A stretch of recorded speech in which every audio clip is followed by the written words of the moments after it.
Chapter 836. Guan looked at Son of Heaven Ji Yen, his eyes filled with mockery, making Son of Heaven Ji Yen very uncomfortable. However, with the divine sword in hand, Son of Heaven Ji Yen was not panicked. The divine sword he held was of great origin, capable of devouring the true meaning of the great Tao and enhancing sword intent. Of course, this sword could only absorb the true meaning of the great Tao cultivated by immortal cultivators, not the great Tao itself. He came to this palace as led by the divine sword in his hand, attracted by the presence of Ji Xiaoyu. Son of Heaven Ji Yen looked at Ji Xiaoyu again, waiting for her response.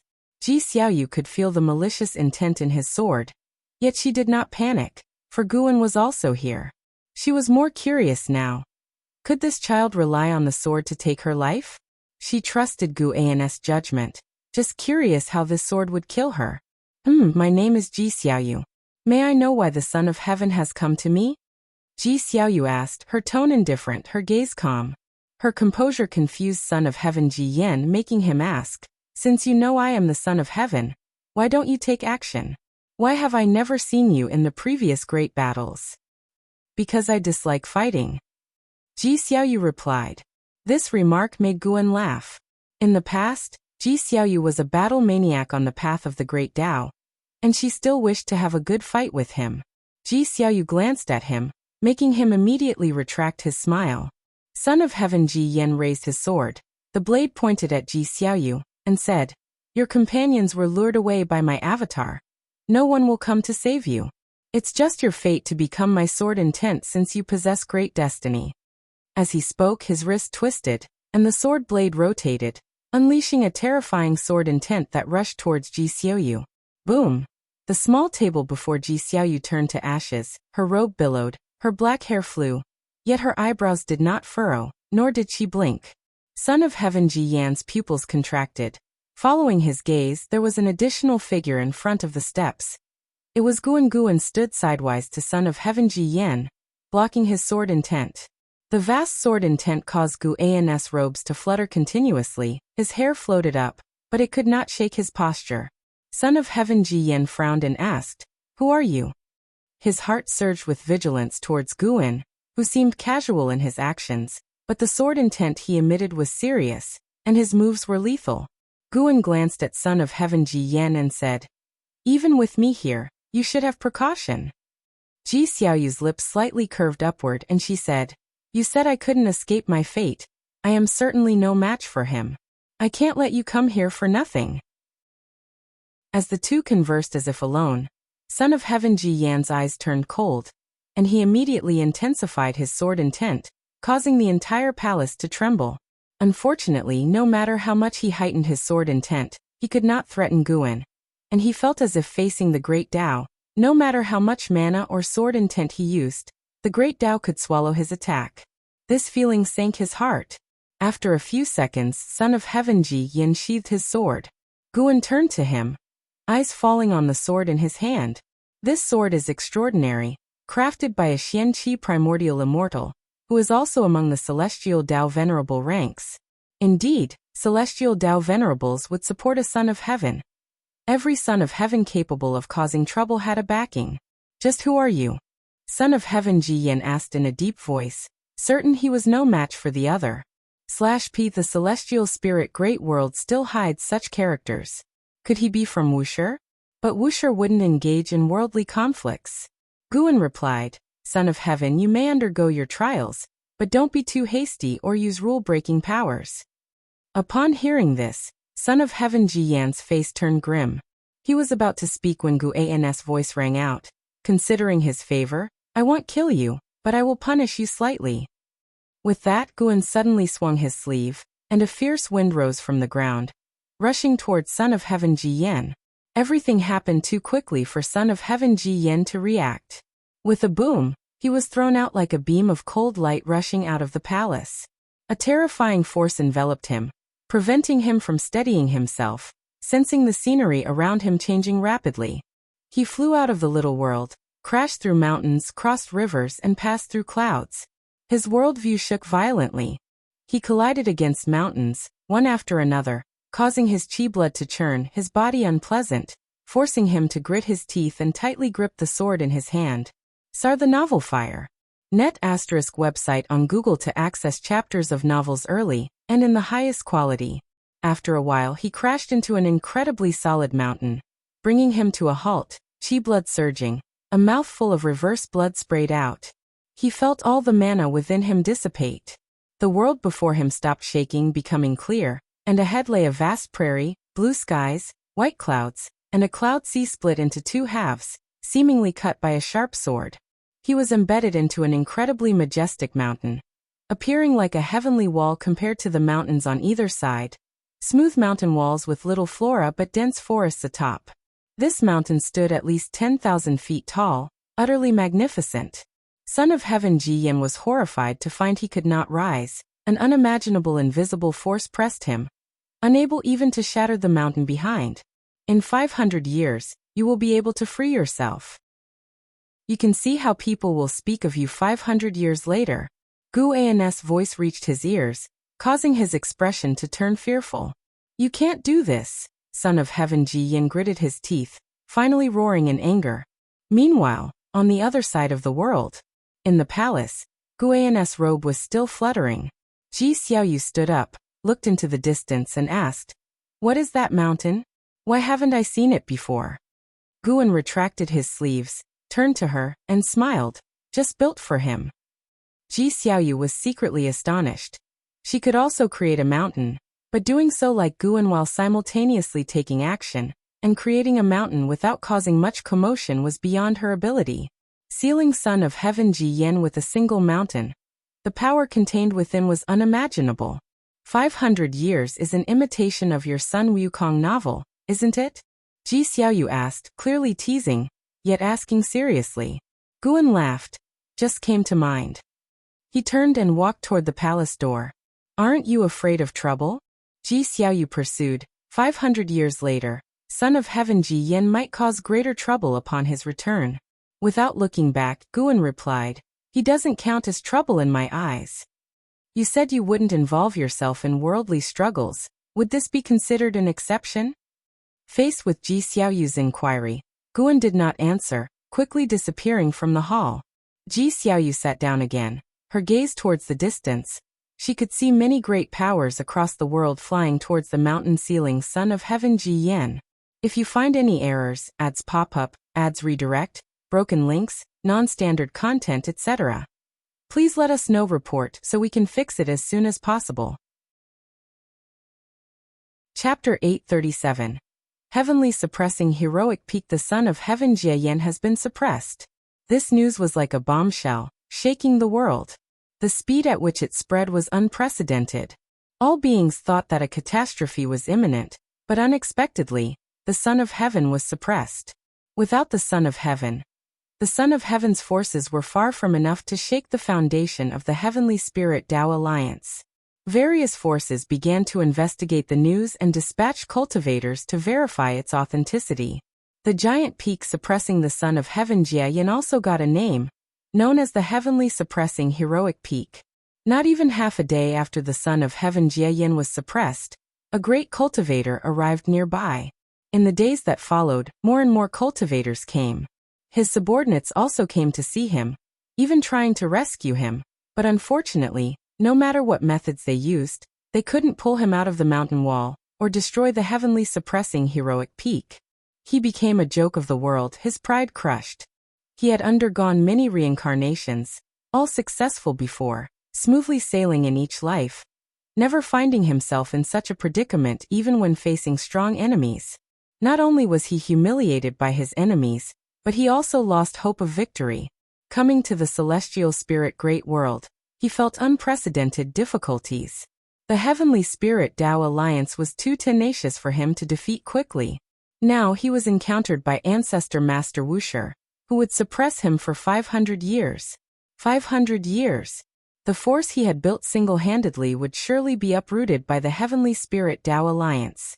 He didn't reveal that he was only suppressed for 500 years, not because he didn't trust Ancestor Master Wuxia, but because he feared the Heavenly Spirit Tao Alliance would be ruthless.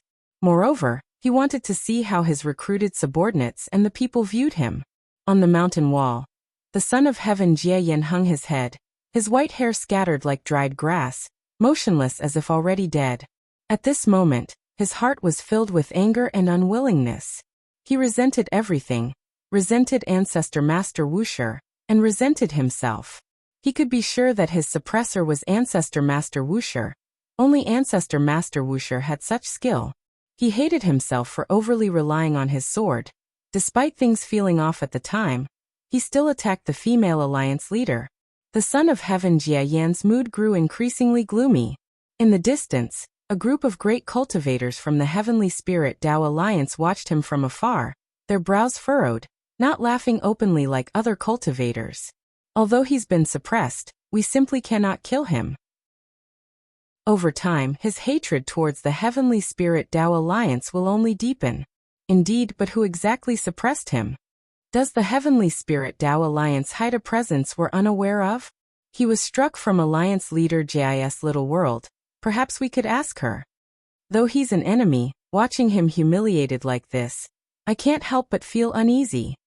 True, although his actions are domineering, the son of heaven Jie conducts himself with honesty and integrity, never hiding his intent in battles. The great cultivators discussed, though their words showed sympathy for the son of heaven Jie, what they hoped for was his death. Every day thereafter, beings came to observe, looking at the son of heaven Jie's plight. Most were merely astounded, curious, without deeper thoughts. There were various theories about who had suppressed the son of heaven Jie. Most believed there was a hidden master in the Heavenly Spirit Tao Alliance because the son of heaven was suppressed after causing a commotion there. Some mentioned Ancestor Master Wuxia, but there was no direct evidence, and Ancestor Master Wuxia never involved himself in internal conflicts of heaven and earth. 500 years in the past seemed brief for the son of heaven Jie, but now it felt endlessly tormenting. 200 years later, the son of heaven Jie remained embedded against the heavenly suppressing heroic peak, covered in dust and leaves, remnants of 200 years of wind and rain. Compared to 200 years ago, the area was no longer as lively, and the son of heaven Jie's mindset had recovered somewhat, becoming numb. No matter what, before regaining freedom, his anger would only harm himself. Near midday, as the scorching sun shone down, sunlight cast on him. Faint white mist began to rise from within him. Suddenly, a pebble fell from above, rolled down the mountain wall, hitting the son of heaven Jie's head. The son of heaven Jie remained unresponsive. He didn't move at all. At this moment, a shabby-clothed boy lay at the edge of the cliff above, cautiously peering downwards, but below were layers of clouds and mist, making it impossible to see any trace of living beings. The shabby-clothed boy appeared to be only 15 or 16 years old, dressed in ordinary robes, face dirty, yet his eyes were lively and spirited. "Where is the son of heaven?" the shabby-clothed boy muttered, scanning his gaze around, but unfortunately he couldn't find the son of heaven, nor even a sparrow. He sat up and started to pant. Climbing the heavenly suppressing heroic peak took him 10 whole days, his provisions and water long gone. Not only that, it took him 3 years to reach the heavenly suppressing heroic peak. Sir the Nafire. At website on Google to access chapters of novels early and in the highest quality. In those 3 years he faced hardships, almost washed away by river waters, almost eaten by demons, and even captured by bandits who wanted to offer him as a sacrifice to demon cultivators. As his excitement faded, unease began to set in. If the legend of the Son of Heaven was false, wouldn't he have come for nothing? He wasn't afraid of the journey back. He feared disappointing the people of his village. The more he thought, the more he was afraid, finally hugging his knees and burying his face. After an entire hour, he managed to regain his spirit, standing up, patting his face, then walking to the edge of the cliff to look down at the cloud sea below. "Son of Heaven!" he shouted using all his strength. Though his voice was loud, in this vast world it didn't carry far. Distant cultivators observing the son of heaven Jie heard it, but paid no attention. Carrying on, the shabby-clothed boy repeatedly called the son of heaven's name, his voice growing hoarse. Hundreds of times later his voice began to rasp, his legs trembled. Finally, he collapsed to the ground, coughing violently. "Mortal child, why do you call me?" A voice entered the shabby-clothed boy's ear, causing him to joyfully raise his head and scramble up. Son of Heaven, where are you? The shabby-clothed boy endured the pain in his throat and asked. I am beneath the cliff. Only by jumping can you see me. The Son of Heaven Jie Yan's voice was indifferent, devoid of emotion. The shabby-clothed boy immediately approached the edge, looking down at the cloud ocean below, unable to see the land, resembling a boundless abyss. I wish to seek immortal cultivation. If successful, I'll find a way to rescue you. Can you teach me immortal cultivation? The shabby-clothed boy asked through gritted teeth, but unfortunately, this time he received no response. He continued to inquire, but the Son of Heaven Jie Yin remained silent. After hesitating for a long time, the shabby-clothed boy finally gritted his teeth and chose to jump off the cliff. Embedded against the mountain wall, the Son of Heaven Jie Yin hung his head as the shabby-clothed boy fell past him, stirring his hair, yet he still didn't move. The scene returned to silence, as if the shabby-clothed boy had never come. If you find any errors, ads pop up, ads redirect, broken links, non-standard content, etc., please let us know. Report so we can fix it as soon as possible. Chapter 838. The change in the Emperor's heart. The people do not know how many years the Son of Heaven Jie Yin will be suppressed, nor does the Heavenly Spirit Tao Alliance understand, but they will not let such a good opportunity pass. They begin to launch a massive eradication of the Son of Heaven's forces. The forces painstakingly established by the Son of Heaven were completely shattered within 300 years. In addition to the suppression by the Heavenly Spirit Tao Alliance, internal conflicts also emerged, accelerating its demise. The disaster brought by the Son of Heaven thus dispersed, and the celestial spirit Great World returned to peace again. Because they could do nothing about the suppressed Son of Heaven Jie Yin, the Heavenly Spirit Tao Alliance could only focus on cultivating disciples. Over the centuries, they recruited countless talents in the human world, with more and more prodigies emerging. A blink of an eye, the Son of Heaven Jie Yin has been suppressed for 487 years, getting closer to breaking free. During these years, days felt like years for him, and the closer he got to the 500-year mark, the more anxious he became. He feared that the ancestor Master Wuxia might not keep his promise. After all, he did not understand the ancestor Master Wuxia. Before the ancestor Master Wuxia took action, he could not even be sure that the counterpart was indeed the ancestor Master Wuxia. Why is it 500 years? There was only this thought in the mind of the Son of Heaven Jie Yin. 500 years was insignificant to the grand scheme of things, and for him, it would not make much of a difference. Even if his forces were destroyed, he could start over at most. At least he would not fall into an irremediable situation. Being suppressed for so long, the Son of Heaven Jie Yin felt that there was some calculation behind this 500-year period. At this time, the sound of thunder came from the sky, and the world quickly darkened. Soon, a torrential rain fell, like a waterfall washing over the Son of Heaven Jie Yin. Outside the heavens, in front of the world gate, two figures stood side by side, overlooking the Son of Heaven Jie Yin within the celestial spirit Great World. They were the celestial spirit God and Tian Hao. Tian Hao was dressed in a golden-patterned white robe, exuding an imposing aura, with his long hair coiled on top of his head, full of arrogance, and a complex, profound golden Dharma aspect floating behind him. Has your original memory been restored? The celestial spirit God opened his mouth to ask. The two stood together, looking more like brothers than father and son. Tian Hao answered, It hasn't been fully restored, but I know this Son of Heaven. His name is Jie Yin. Whether in power or cultivation level, he is far beyond my reach. His eyes were complicated. He already knew that the Son of Heaven Jie Yin was suppressed by Guan. In the celestial court, the Son of Heaven Jie Yin was glorious, and was an existence he looked up to. Although he had once received the favor of the celestial emperor, it was short-lived. He hadn't truly grown before being cast into reincarnation.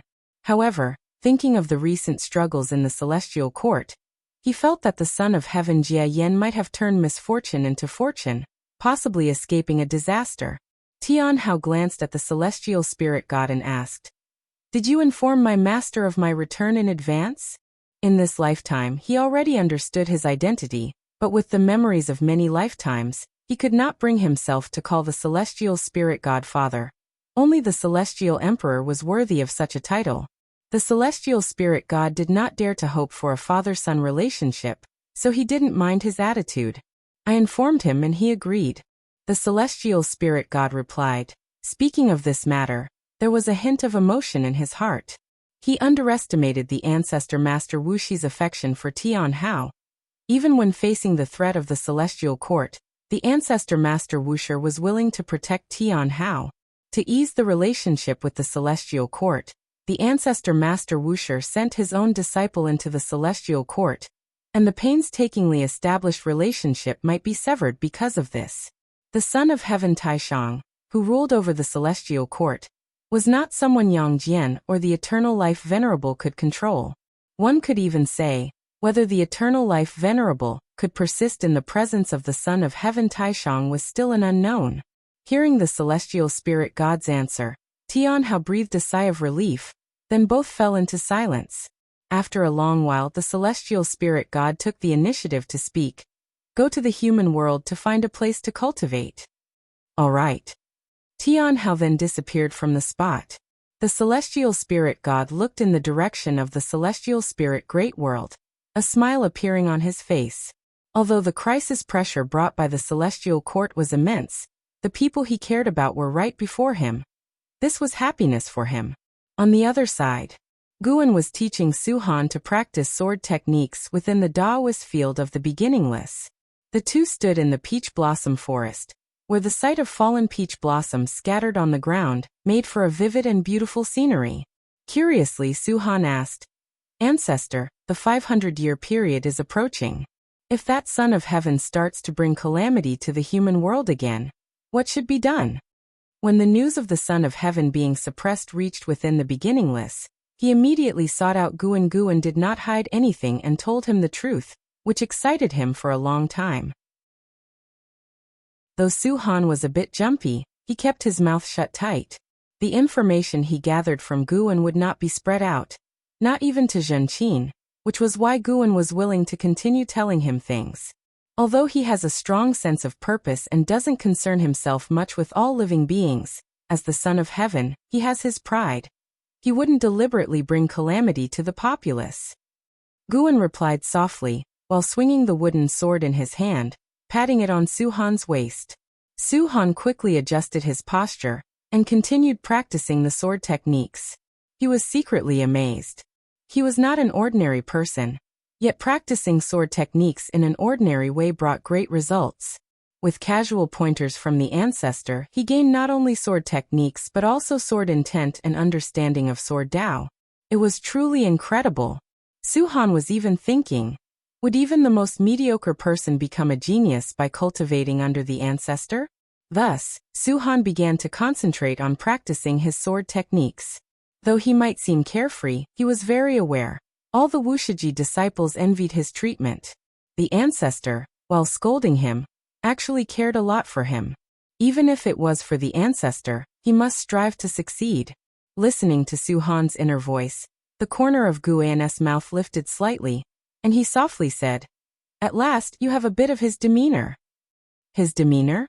Ancestor, who are you talking about? Su Han turned around to ask, full of curiosity.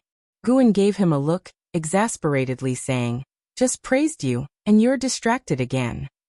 Su Han's eyes twinkled, asking, Are you talking about Uncle and Hao? I heard that he's your most beloved disciple. Guan calmly said, Not in Hao, but a disciple named Su Han.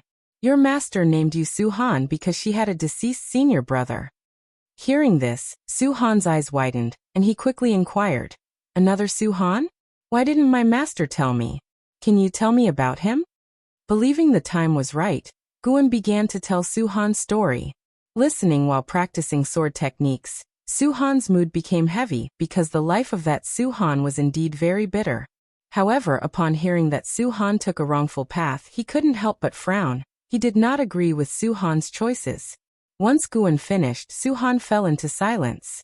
Guan asked, after hearing his story, What do you think? Su Han took a deep breath and said, If he hadn't been blinded by hatred and focused on cultivating under you, it wouldn't have come to such a pass. Do you think he did the right thing? Search * the novel _fire. @ website on Google to access chapters of novels early and in the highest quality. Of course not. He owed you a debt of gratitude until his death. If you find any errors, ads pop up, ads redirect, broken links, non-standard content, etc., please let us know. Report so we can fix it as soon as possible. Chapter 839. The Path of the Celestial Emperor. Guan heard Su-han's words and couldn't help but shake his head with a smile. If this boy knew that the person he was criticizing was himself, what would his reaction be? Thinking of this, Guan actually looked forward to it a little. Alright, practice your sword well. I will accompany you a little longer, then I have to go out, Guan said seriously, restraining his smile. Su-han looked at him and curiously asked, Ancestor, you often go out. Where do you go, and can you take me with you just once? Guan pretended to be mysterious, saying, I have thousands of incarnations in the human world, and I have many identities to continue with. I cannot take you with me. It would disrupt the path of trial. Perhaps when you go out for trials in the future, you might encounter me, but you will definitely not recognize me. These words gave Su-han goosebumps. He didn't doubt his ancestor's words and began to recall his past. Had he met his ancestor during his travels in the human world?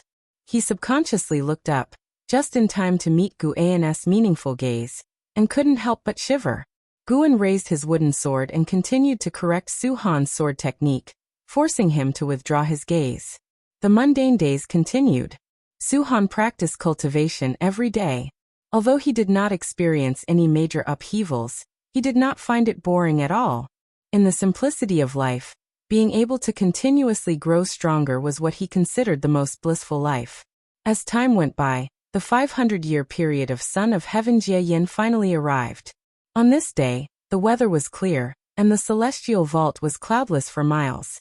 Son of Heaven Jie Yin, embedded in the mountain wall, suddenly began to loosen, then leaned forward, plummeting with a dozen pieces of broken rock, shattering through the sea of clouds. The fierce wind howled in his ears as Son of Heaven Jie Yan's eyes opened, his muddy eyes gradually brightening. Boom! He crashed at the foot of the mountain, his feet shattering the ground and the mountain wall behind, dust swirling like rings as he half knelt on the ground, one hand supporting on the ground. His body began to tremble, and the dirt on his face started to crack, peeling off into pieces of dust. He slowly stood up, looking at his own hands, a wild joy appearing on his face. It's really over, Son of Heaven Jie Yin said tremulously, his voice hoarse. He had often suspected that Ancestor Master Wuxia was toying with him, which is why he was now unusually elated, more excited than when he became the lord of a realm in his previous life. His resentment towards Ancestor Master Wuxia had completely vanished. Thinking about it now, he wanted to kill Ancestor Master Wuxia. Yet Ancestor Master Wuxia only suppressed him for 500 years. The punishment was too light. If it were him, he would never be so merciful. Of course, the most important is that he dared not provoke Ancestor Master Wuxia. If he could convince himself, he could live more at ease in the future. He took a deep breath, trying hard to calm his emotions. Suddenly, his gaze was drawn to a pile of white bones not far away. The skeleton was broken, scattered in the soil, and with just one look, he recognized the identity of those bones. It was the ragged-clothed boy who had called him from the mountaintop back then. As his cultivation level rapidly recovered, Son of Heaven Jie Yin also regained his ability to piece together past events. He looked at those bones and began to deduce the past of the ragged-clothed boy. That village of the ragged-clothed boy was oppressed by the demon cultivators, who occasionally let demons into the village to wreak havoc, causing unbearable suffering. He escaped with the hope of the entire village, but his talent was too poor, and no immortal cultivation sect was willing to accept him. By chance, he heard the legend of the Son of Heaven being suppressed, and came all the way to find the heavenly suppressing heroic peak. Such experiences are not uncommon in the mortal world. But for some reason, Son of Heaven Jie Yin felt inexplicably irritable at this moment. Ancestor Master Wuxia promised to suppress him for 500 years, and it was just 500 years, but those who sought him ended up in a tragically broken state. Images floated before his eyes, of the ragged-clothed boy's expression while listening to other low-tier cultivators talking about the legend of the Son of Heaven. That boy's face was full of longing and aspiration. Although the Son of Heaven was suppressed, in his heart, the Son of Heaven was very powerful. It was just Ancestor Master Wuxia honing him. He even believed that the Son of Heaven could end the dark era he was living in. World peace is only the big picture. For people suffering in hardship, the human world is hell. That's why the ragged-clothed boy placed his hopes upon him. Son of Heaven Jia Yan could distinguish whether those who turned to him and demons were sincere. Rarely did anyone truly believe that he could bring a better future to this human world like the ragged-clothed boy did. Have you gained anything over these 500 years? A voice reached Son of Heaven Jia Yan's ears, startling him to look around. His gaze focused on a giant rock to the south where a white-robed man stood. Figure as firm as a peak, face blurry. Ancestor Master Wuxia. Son of Heaven Jia Yan instinctively became cautious, but then he realized that if Ancestor Master Wuxia wanted to harm him, he would have no power to resist. He calmed down, thought for a moment, and said, "Yes, perhaps I overlooked the hearts of all living beings. In the future, you can still do whatever you want, and I won't stop you. But if you encounter disciples I care about, I will still intervene. Son of Heaven, you've reincarnated through the red dust for countless lifetimes. Is there anyone you truly care about? For whom do you truly fight?" After Gu An's voice fell, his figure disappeared. Son of Heaven Jia Yan did not leave immediately, his expression changing unpredictably, his gaze involuntarily drawn to the pile of bones. In the course of reincarnation, life after life, he felt as though he had perhaps lost his way. Which path was truly that of a celestial emperor? His father gave him no hints, letting him find it himself in reincarnation. Gradually, he grew stronger to become the ruler of the human world, and forgot to reflect whether his path was the right one. Is conquest really the only way to unify the world? Son of Heaven Jia Yan stood motionless, closing his eyes. Leaves drifted before him, the sun set, and the moon rose, day after day. A few days later, cultivators who came to observe discovered that the Son of Heaven had already escaped, causing panic, and they immediately left to proclaim the news everywhere. More and more cultivators came to confirm the incident, and soon they discovered the figure of Son of Heaven Jia Yan. Seeing Son of Heaven Jia Yan standing on the ground, the cultivators were very nervous. As time continued to pass, the number of cultivators near the heavenly suppressing heroic peak increased, and the great cultivators of the Heavenly Spirit Tao Alliance also arrived, even starting to array themselves. Months later, snow fell, with a flake landing on the head of Son of Heaven Jia Yan. He slowly looked up at the celestial vault, his eyes full of flying snow. Standing around the 8 directions were large flags as tall as the heavenly suppressing heroic peak, all embroidered with various divine beast emblems. Whichever direction he looked, figures of the great cultivators of the Heavenly Spirit Tao Alliance could be seen. From above, the Heavenly Spirit Tao Alliance had already set up a net of heaven and earth, leaving Son of Heaven Jia Yan nowhere to escape. Sir, the novel Fire. Net ** website on Google to access chapters of novels early and in the highest quality. Son of Heaven Jia Yan gazed at the celestial vault, the snow growing heavier, obscuring his vision. In each snowflake in his eyes were reflected scenes, the lives of different people, those he met in past and present lives, many only brief encounters. If you find any errors, ads pop up, ads redirect, broken links, non-standard content, etc., please let us know. Report so we can fix it as soon as possible. Chapter 840. No chance of winning. The news of the Son of Heaven's escape spread quickly, like a whirlwind sweeping across the land. As soon as the news reached Wuxia, Su-Han went to find Guan. Ancestor, I've heard that the Heavenly Spirit Tao Alliance has already surrounded the Son of Heaven. Yet, the sun doesn't leave the heavenly suppressing heroic peak. He stands at the foot of the mountain, covered by snow, without moving an inch.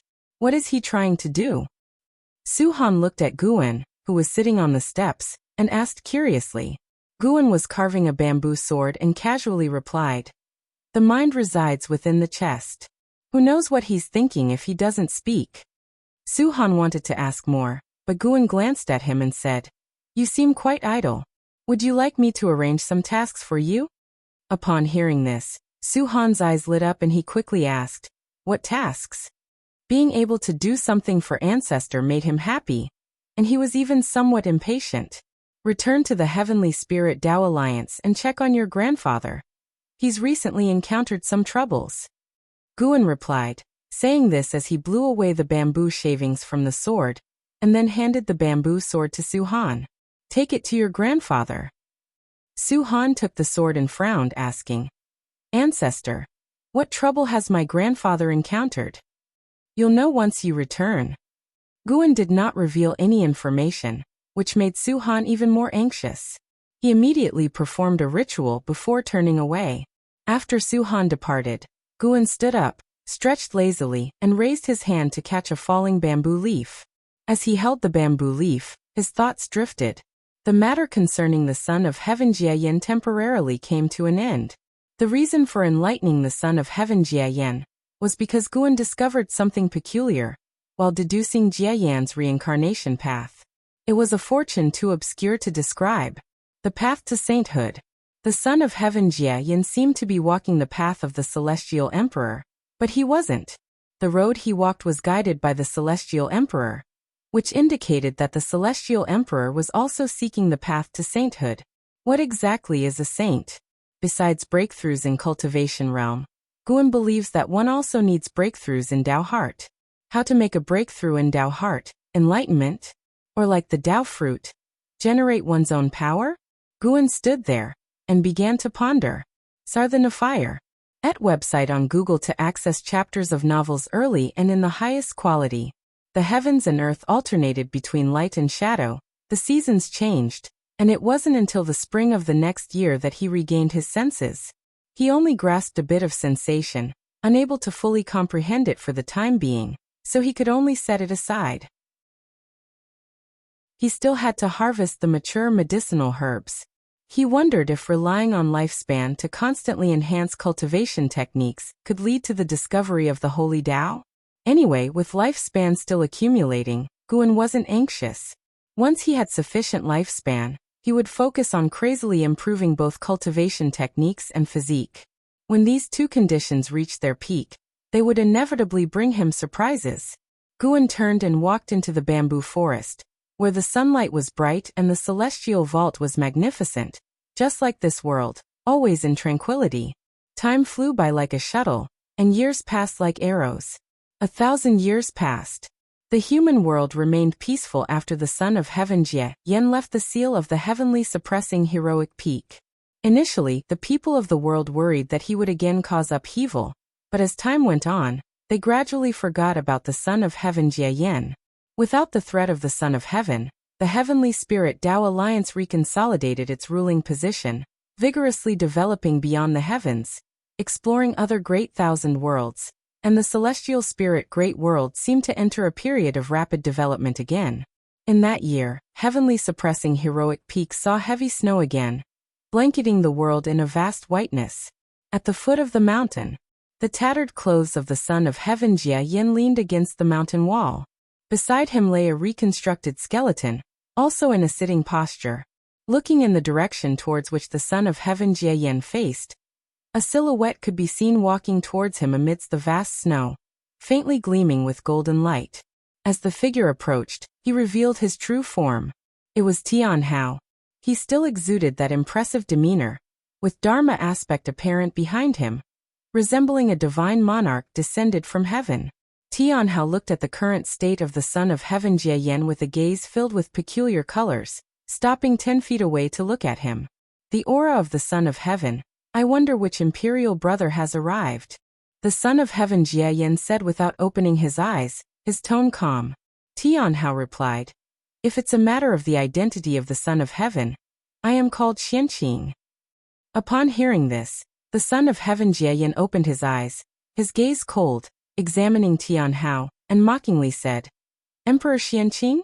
Can't recall how long ago it was when I heard the news that father, while training in the human world, also birthed another prince, a rare innate immortal god favored by the celestial Tao destiny. Father took him to the celestial court, showering him with great love.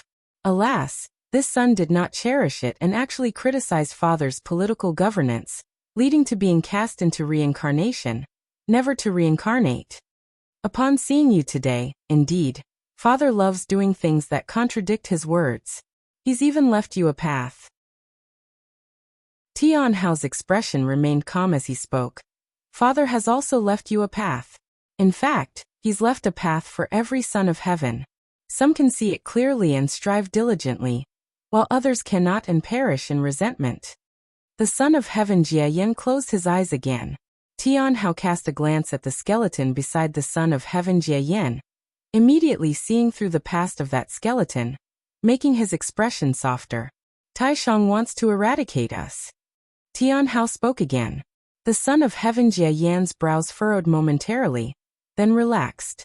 The dark heavenly court invaded the heavenly Tao. Tai Shang successfully led the defense and defeated the strongest presence of the dark heavenly court, gaining father's approval. He's now in control of the celestial court's power, possibly eradicating sons of heaven who haven't pledged loyalty to him, making him the closest to the position of the celestial emperor.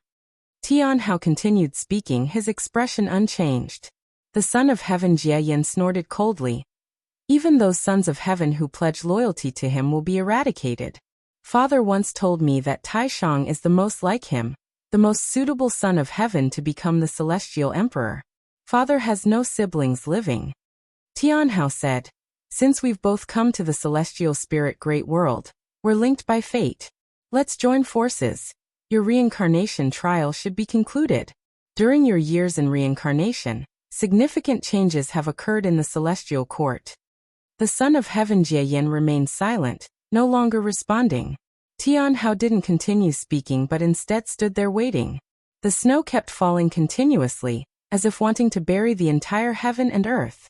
After a long time, the son of heaven Jia Yin opened his eyes, his body leaned slightly forward, and he looked at Tian Hao and said, there is no chance of victory.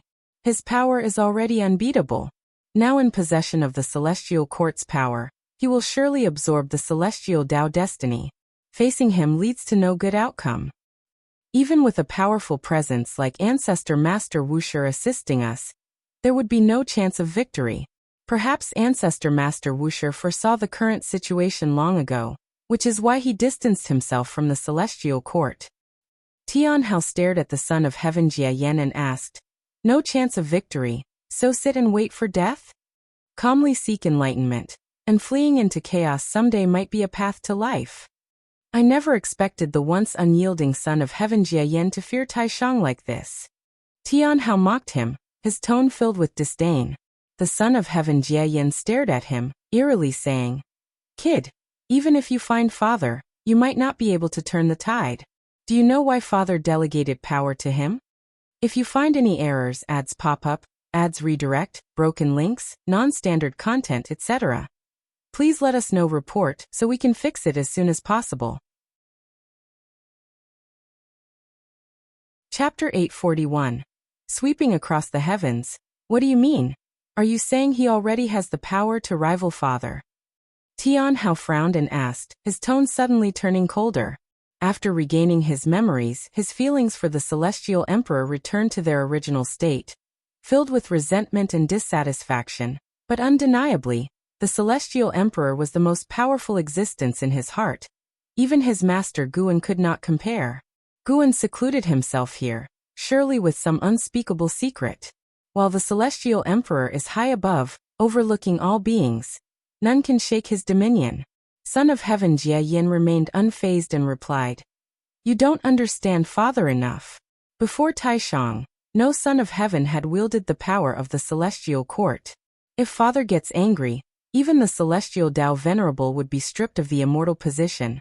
Falling into the red dust would be minor, and in worse cases, both body and soul would perish. How could Tian Hao not know the celestial emperor's dominance? After all, he too has fallen into the mortal realm. If not for encountering Master Guan, he felt he would still have to undergo countless reincarnations, not knowing where the end lies. There are not few sons of heaven like him.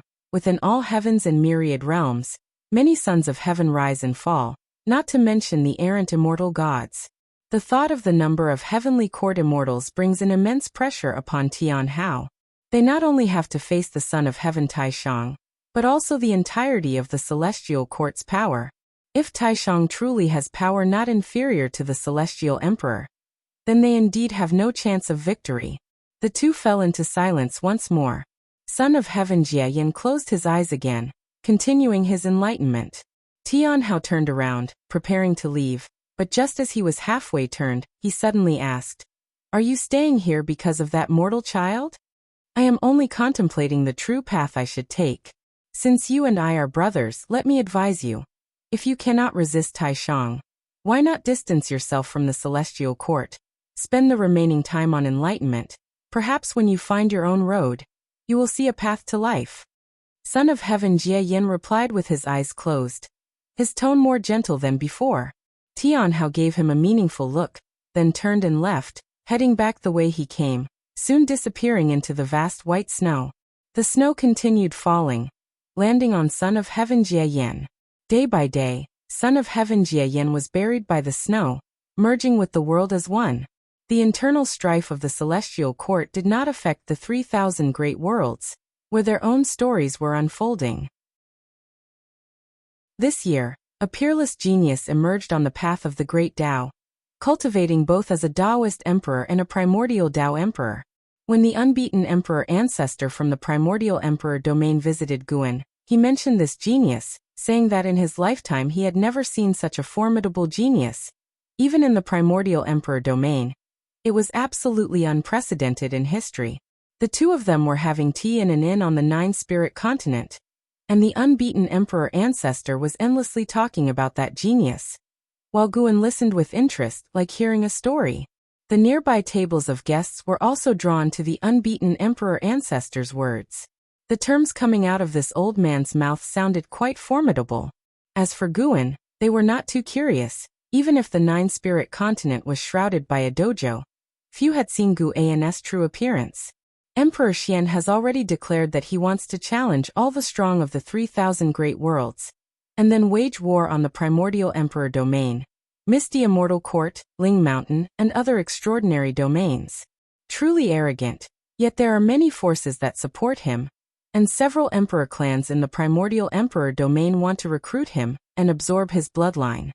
The unbeaten emperor ancestor clicked his tongue in amazement and looked at Guan, asking, "In the celestial spirit great world, is there anyone who can oppose him?" He wanted to ask about Wuxia disciple, but didn't want to be too direct. In his view, the celestial spirit great world was not strong. It was Wuxia who was strong. In terms of talent, indeed there are those who can outshine him, but if he arrives, no one will be able to stop him. Guan replied with a smile. He wasn't speaking frivolously, as this was something destined to happen. Emperor Xian was meant to become a legendary myth. The reason for his widespread conquests was because he had heard tales of his own legend. Unlike those tragic heroes' stories, Emperor Xian's life was smooth and successful. He would sweep through the heavens, sealing himself a god with supreme glory, becoming part of the immortal class. And in the era of Ji, legend has it that Emperor Xian ushered a brilliant golden age. Looking at it now, Guan saw even more. The reason for Emperor Xian's success was because he had an extraordinary existence supporting him. The son of heaven Taishang, now the ruler of the celestial court. Indeed, Emperor Xian has grown up now. The unbeaten emperor ancestor remarked with admiration, and at the same time he secretly respected Guan's magnanimity. It was clear from Guan's words that he was not planning to suppress Emperor Xian. The two continued their conversation, turning to the topic of the primordial emperor domain. Recently, the undefeated emperor clan was also facing troubles, and in the primordial emperor domain, there were many emperor clans. Since previously suffering a setback on the path of the great Tao, the status of the undefeated emperor clan had been declining. His visit this time wasn't just to see the emperor clan staying in the celestial spirit great world, but more importantly to seek help. In the past tens of millions of years, he considered his performance fairly satisfactory, so he mustered the courage to come. After he finished speaking, Guan said, "I cannot help you directly, as that would violate the heavenly Tao. The current repercussions for the undefeated Emperor clan result from your improper conduct, so this is a hardship you must endure. However, I can give you hope. Wait for several million more years, and I will grant the undefeated Emperor clan a spot to ascend to immortality. But this spot has a threshold, and the person must satisfy me. Hearing the first half of Gu An's words, the unbeaten Emperor ancestor felt despondent, but upon hearing the latter part, he became overjoyed. Ascend to immortality. Even in the primordial Emperor domain, the pursuit of an immortal position is sought after. But the threshold of the celestial court is extremely high. At most, they can nominate a clansman to participate in the celestial army selection. Treading the heavenly ascension stairs is exceedingly difficult, nearly impossible. Suppressing his joy, the unbeaten Emperor ancestor asked, "May I ask of which tier is the immortal position?" Guan replied, "At least a star monarch. As for the specific immortal position, it depends on one's own fortune." Star monarch. The unbeaten Emperor ancestor's eyes widened, his breath becoming rapid. Once, a star monarch descended to the primordial Emperor domain, and even ancient existences with higher cultivation levels than this star monarch were forced to kneel. That scene remains unforgettable to him. Heavenly court immortals are immortal, and this is their confidence when facing stronger forces. For immortal gods, cultivation level doesn't seem as important, such as the power of the celestial court. If the undefeated Emperor clan were to bear a star monarch, it would truly soar to unprecedented heights, surpassing even its peak period. Their conversation aroused more curiosity among the surrounding people, who frequently glanced at Guan, discovering they couldn't see his true form, which surprised them secretly. With such a grand tone, could this person be one of Wuxi's first 5 generations of disciples? Guan stood up and smiled. "We've had our drink, accompany me for a walk. Together, see what the 9-spirit continent looks like now, and offer your insights." The unbeaten Emperor ancestor hurriedly rose and followed Guan out of the inn. His emotions were uncontrollable, the smile on his face impossible to suppress. SE of the Novel Fire. Net website on Google to access chapters of novels early and in the highest quality. If you find any errors, ads pop up, ads redirect, broken links, non-standard content, etc., please let us know. Report so we can fix it as soon as possible. Chapter 842. Guan and the unbeaten Emperor ancestor rode the clouds forward, admiring the scenery along the way. The unbeaten Emperor ancestor praised everything about the 9-spirit continent. What if the person you choose is completely inclined towards the celestial court? Guan suddenly asked. The unbeaten Emperor ancestor replied without hesitation. Impossible, I would never choose such descendants. Walking from the inn to this place, he had already constructed a series of plans in his mind. After reclaiming his position as the Heavenly Court Star Lord, his next target was the Celestial Court. He feared the power of the Heavenly Court Immortals, craved the Heavenly Court Immortals' authority, but would never forget his hatred. His wife and child died at the hands of the Heavenly Court Immortals, and until now, he hasn't been able to avenge them. In the long years that passed, he almost gave up. Facing the unshakable Celestial Court, he had not a single chance for revenge. Especially as the undefeated Emperor clan passed down through generations, he dared not make a move against the Heavenly Court Immortals. Back then, he submitted to Guan not just because he resented the Celestial Court, but because living on was the only way to protect his family. Now Guan offered him a chance as Star Monarch. He not only saw hope for the clan's prosperity, but also the possibility of vengeance. Countless years have passed, and that celestial god must have climbed to an even higher immortal position. He wished to investigate from outside. It was almost impossible. If an associate could infiltrate the celestial court, it would be much easier. The undefeated Emperor clan cannot seek vengeance against the immortals, but there must be strife among the immortals themselves. The seed of hatred sprouted once more in the unbeaten Emperor ancestor's heart, and this time, it was not just anger, but unprecedented excitement. A hatred suppressed for countless years. Besides, he saw more. That was the relationship between Guan and the celestial court. Tens of millions of years ago, Guan clearly had an unknown conflict with the celestial court, but now Guan could intervene in the immortal position, leading to many associations regarding Guan's true identity. Guan could perceive the psychological activities of the unbeaten emperor ancestor, but did not point them out, only sighing inwardly.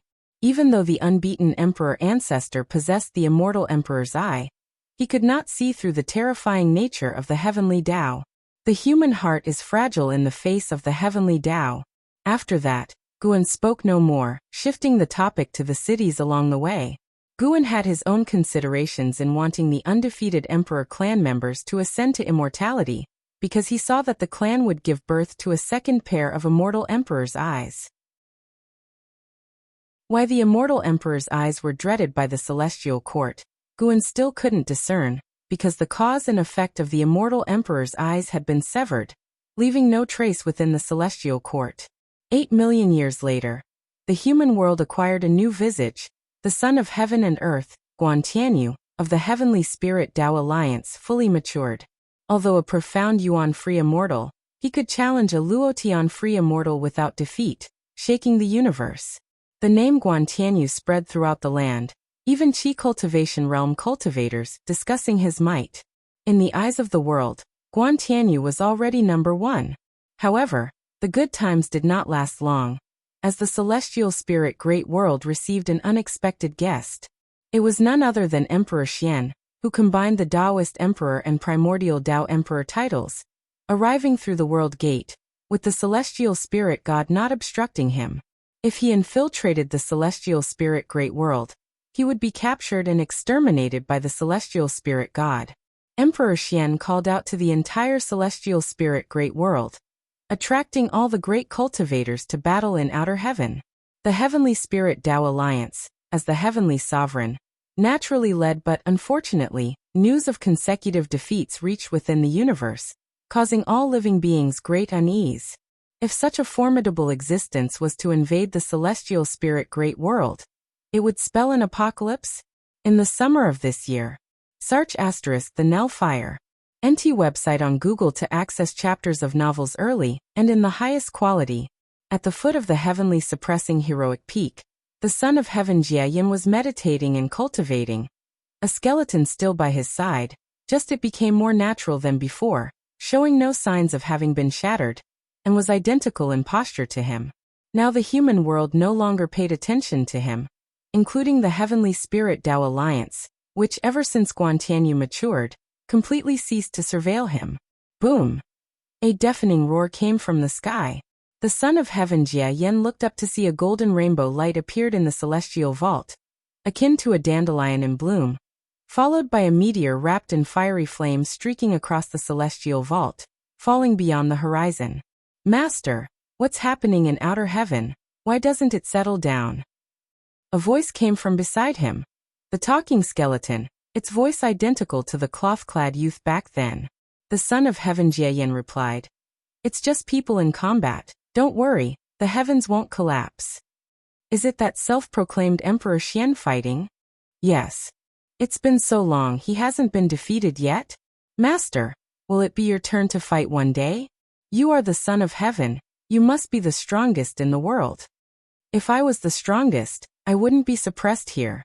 That Emperor Xian is indeed powerful. I can't defeat him, at most remain undefeated. The son of heaven Jia Yan's response made the skeleton lift its head, seemingly surprised by this answer. Afterwards, the son of heaven Jia Yan closed his eyes again and said, "All right, work hard in cultivation and transform early. I'll take you to see the human world, and help address your regrets." The skeleton murmured, "I've died countless years ago, further regrets hold no meaning." The son of heaven Jia Yin did not respond, continuing with his cultivation. The battle outside continued. The celestial spirit Great World did not besiege Emperor Xian, since Emperor Xian sparred without taking his opponent's lives, preventing the heavenly spirit Tao alliance from acting recklessly. Yet as one renowned great cultivator after another was defeated, the heavenly spirit Tao alliance grew anxious. Would they truly let an outsider sweep the celestial spirit Great World? They had to call upon Guan Tianyu to take action. Guan Tianyu was indeed strong, giving Emperor Xian significant trouble. He was the longest-lasting opponent in this realm. Unfortunately, he ultimately succumbed. The Luotian Free Immortals of the Heavenly Spirit Tao Alliance could no longer hold back, and went into battle. The news of Guan Tianyu's defeat spread to the human world, causing an uproar. The campaigns of Emperor Xian were unending. Within years he claimed 1,000 victories, showcasing an unmatched victory stance. In the dim cosmos, Emperor Xian stood proudly in the void, donning a silver battle armor, with 2 long sashes swirling about his waist and back. Behind the menacing helmet were 2 golden crescent moons hovering. His face was handsome, his gaze cold and indifferent, an inseparable air of arrogance exuding. With furrowed eyebrows he scanned the surroundings, seeing all cultivators and great demons baring their teeth at him. Their eyes filled with dread. Is there no stronger presence in the celestial spirit great world? Emperor Xian shouted loudly, his voice like thunder, echoing endlessly, resounding in the ears of all celestial spirit beings. Ji Xiaoyu stood amidst the sea of heavenly spirit Tao Alliance people, quietly watching Emperor Xian. As an innate golden immortal, she did not intend to fight. She could see that although Emperor Xian was arrogant, he was not a great evil person. She did not wish to reveal her true power for the sake of such an individual. Why not? If you really think you're strong, go challenge Wuxia. The true powerful entities of the celestial spirit great world are hidden within the beginningless. A middle-aged cultivator couldn't help himself, shouting angrily. Upon hearing this, the alliance hierarchs of the Heavenly Spirit Tao Alliance all frowned, but many more living beings echoed his sentiment, using Wuxia to provoke Emperor Xian. If you find any errors, ads pop up, ads redirect, broken links, non-standard content, etc., please let us know. Report so we can fix it as soon as possible. Chapter 843. Arrogant and unrivaled, beginningless. Emperor Xian raised an eyebrow, silently muttering this name. Instinctively he calculated with his fingers, but unfortunately he couldn't deduce any cause and effect related to Wuxia, which piqued his interest. He turned his gaze toward the celestial spirit great world, his divine sense sweeping through. Only one place remained obscure. It must be the hiding spot of Wuxia. If that's the case, then I shall challenge Wuxia. Emperor Xian stepped towards the celestial spirit great world, and his words caused the faces of the gathered great powers to change drastically. Yet no one hindered him. Firstly, they couldn't stop him. Secondly, they hoped Wuxia could suppress Emperor Xian's arrogance. Ji Xiaoyu hesitated for a moment in the crowd, but ultimately did not step forward.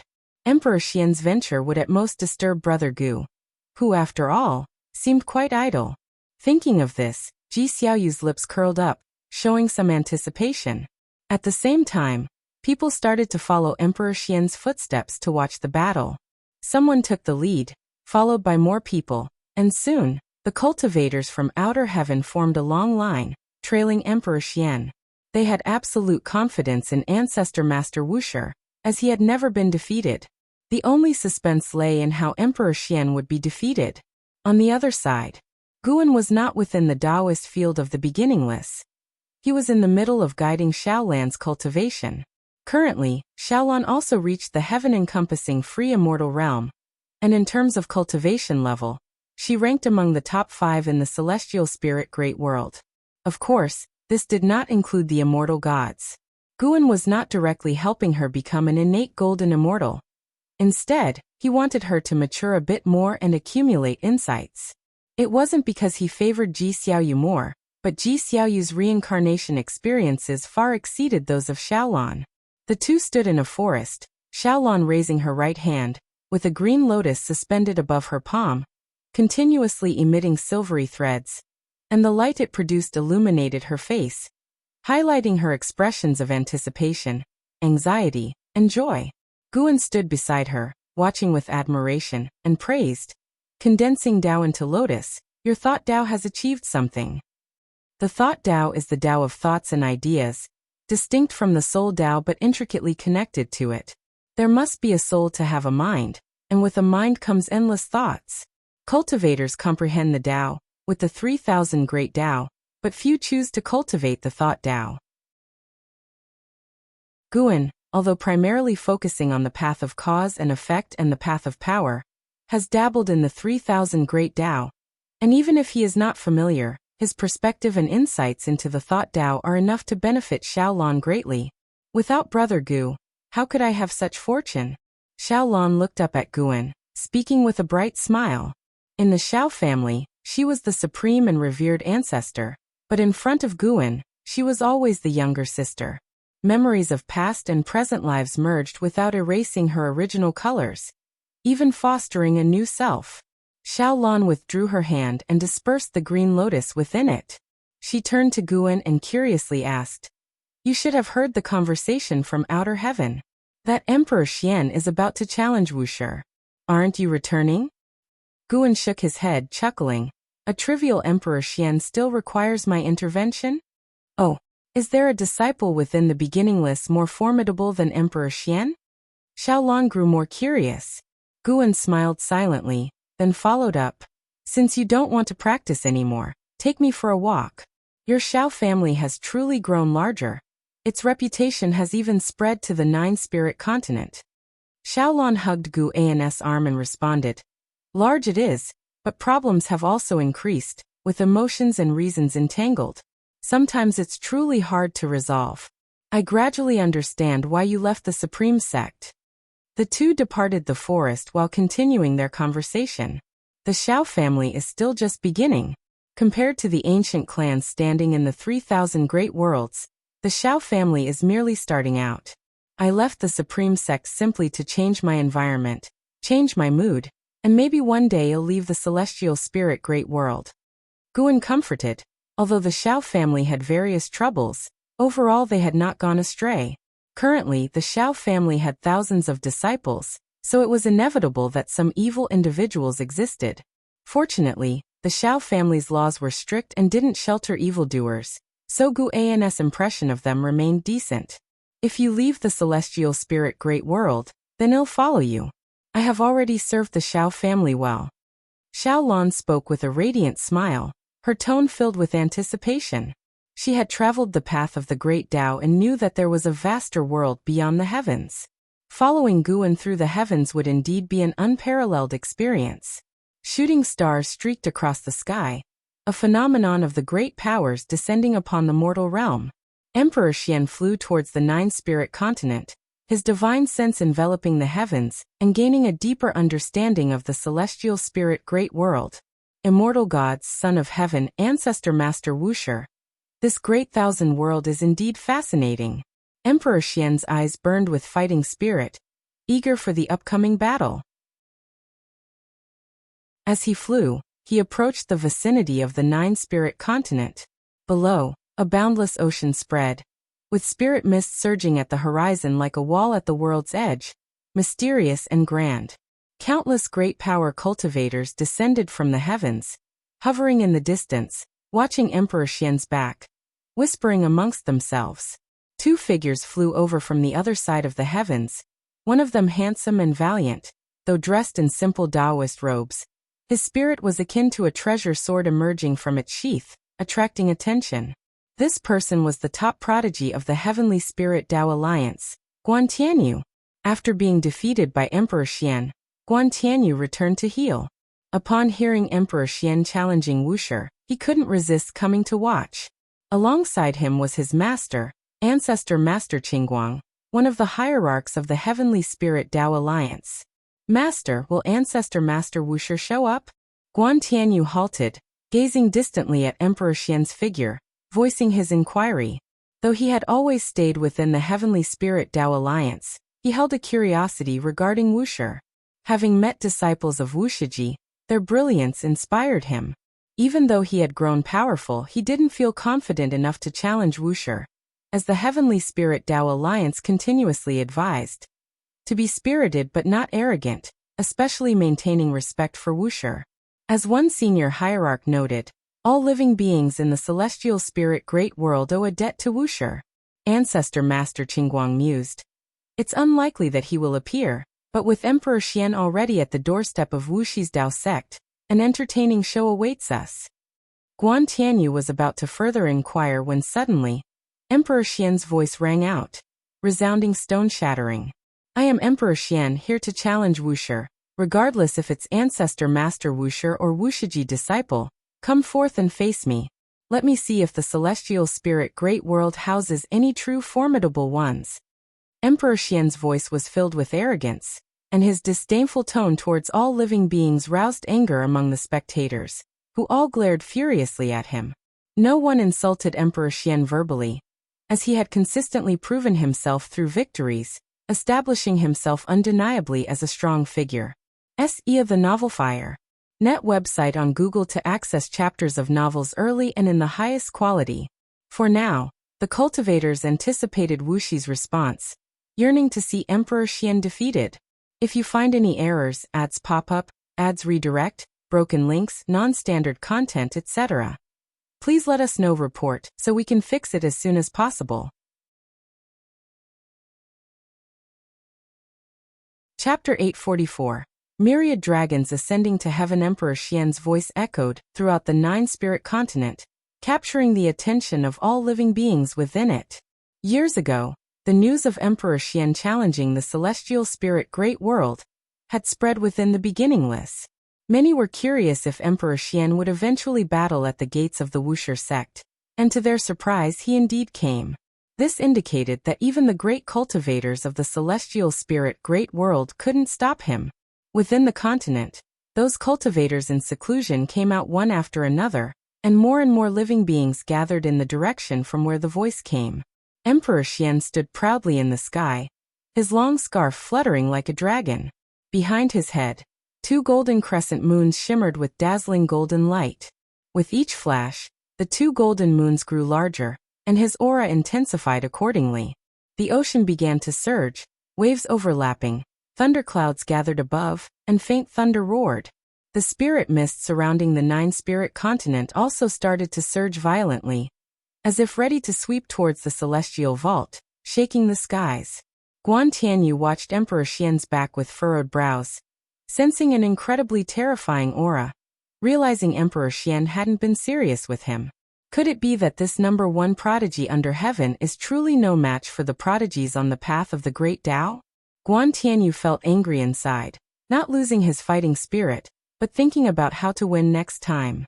As Emperor Xian's aura continued to rise, the rules of heaven and earth were affected. Fierce winds arose, seas churned, and the heavenly spirit Tao alliance didn't just watch idly. They dispersed and formed a large array to prevent Emperor Xian's aura from affecting various regions of the human world. Emperor Xian's gaze was fixed on the 9-spirit continent, unable to penetrate the patch of spirit mist, making him anticipate the upcoming battle even more. He wasn't afraid of his opponent being too strong, only of the opponent not being strong enough. Currently, no one in the celestial spirit great world could satisfy him. As his gaze follows, a section of spirit mist on the edge of the 9-spirit continent began to contract inward, as if a door was slowly opening. More and more gazes and divine senses focused on that patch of spirit mist. As the spirit mist parted, a cliff was revealed. On the cliff stood countless cultivators, men and women, numbering in the thousands. The one at the front was in Zizai. Zhuangxian, Suhan, Duanli, Zhenqin, and others stood behind in Zizai, with other disciples lined up behind them, all eyes locked on Emperor Xian. None of the Wuxia disciples' faces showed fear, instead displaying expressions of mockery, curiosity, and indifference. The great cultivators in the realm were seeing so many Wuxia disciples in one place for the first time. Each disciple possessed extraordinary grace, and their cultivation level was startling.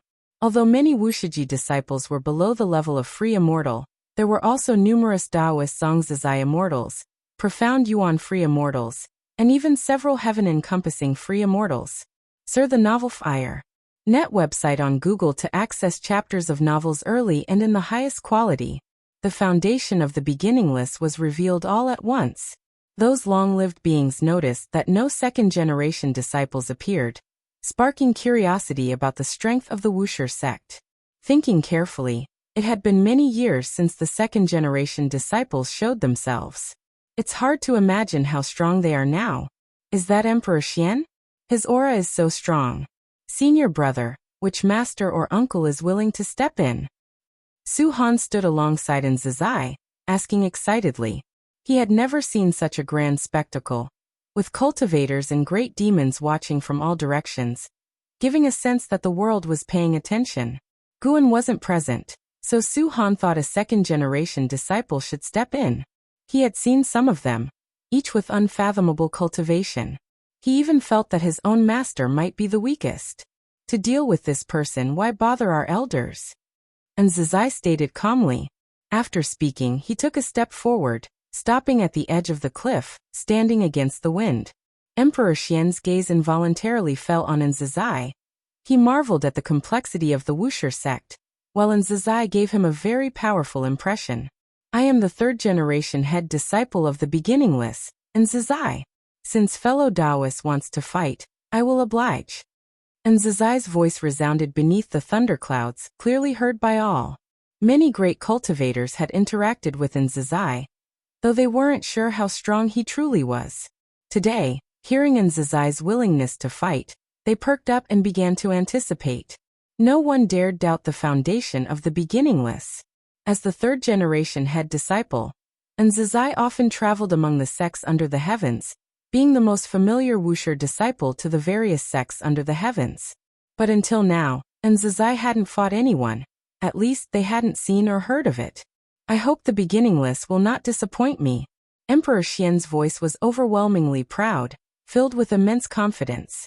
As his words fell, he stepped toward the nine-spirit continent. The world suddenly darkened, thunderclouds erupted with countless lightning bolts, all intertwining with the two crescent moons behind him. At a glance, it seemed as if he had grown a pair of gigantic lightning wings, spectacular and unparalleled. As he approached the nine-spirit continent, his aura grew even stronger, each step stronger than the last. The world darkened, terrifying waves surged like the end of the world. The fierce wind came roaring at Nzazai, yet he stood immovable, like Mount Tai. Su Han watched Nzazai's back, eyes wide. It was the first time he felt Nzazai's strength. Not only him, but the younger generation like Zhuangxian and Duanli were equally inspired, anticipating Nzazai's might. Not only were the various sects under heaven curious about Nzazai's strength, the Wuxia sect itself was equally curious. As Emperor Xian got closer to the nine-spirit continent, more and more living beings came to watch.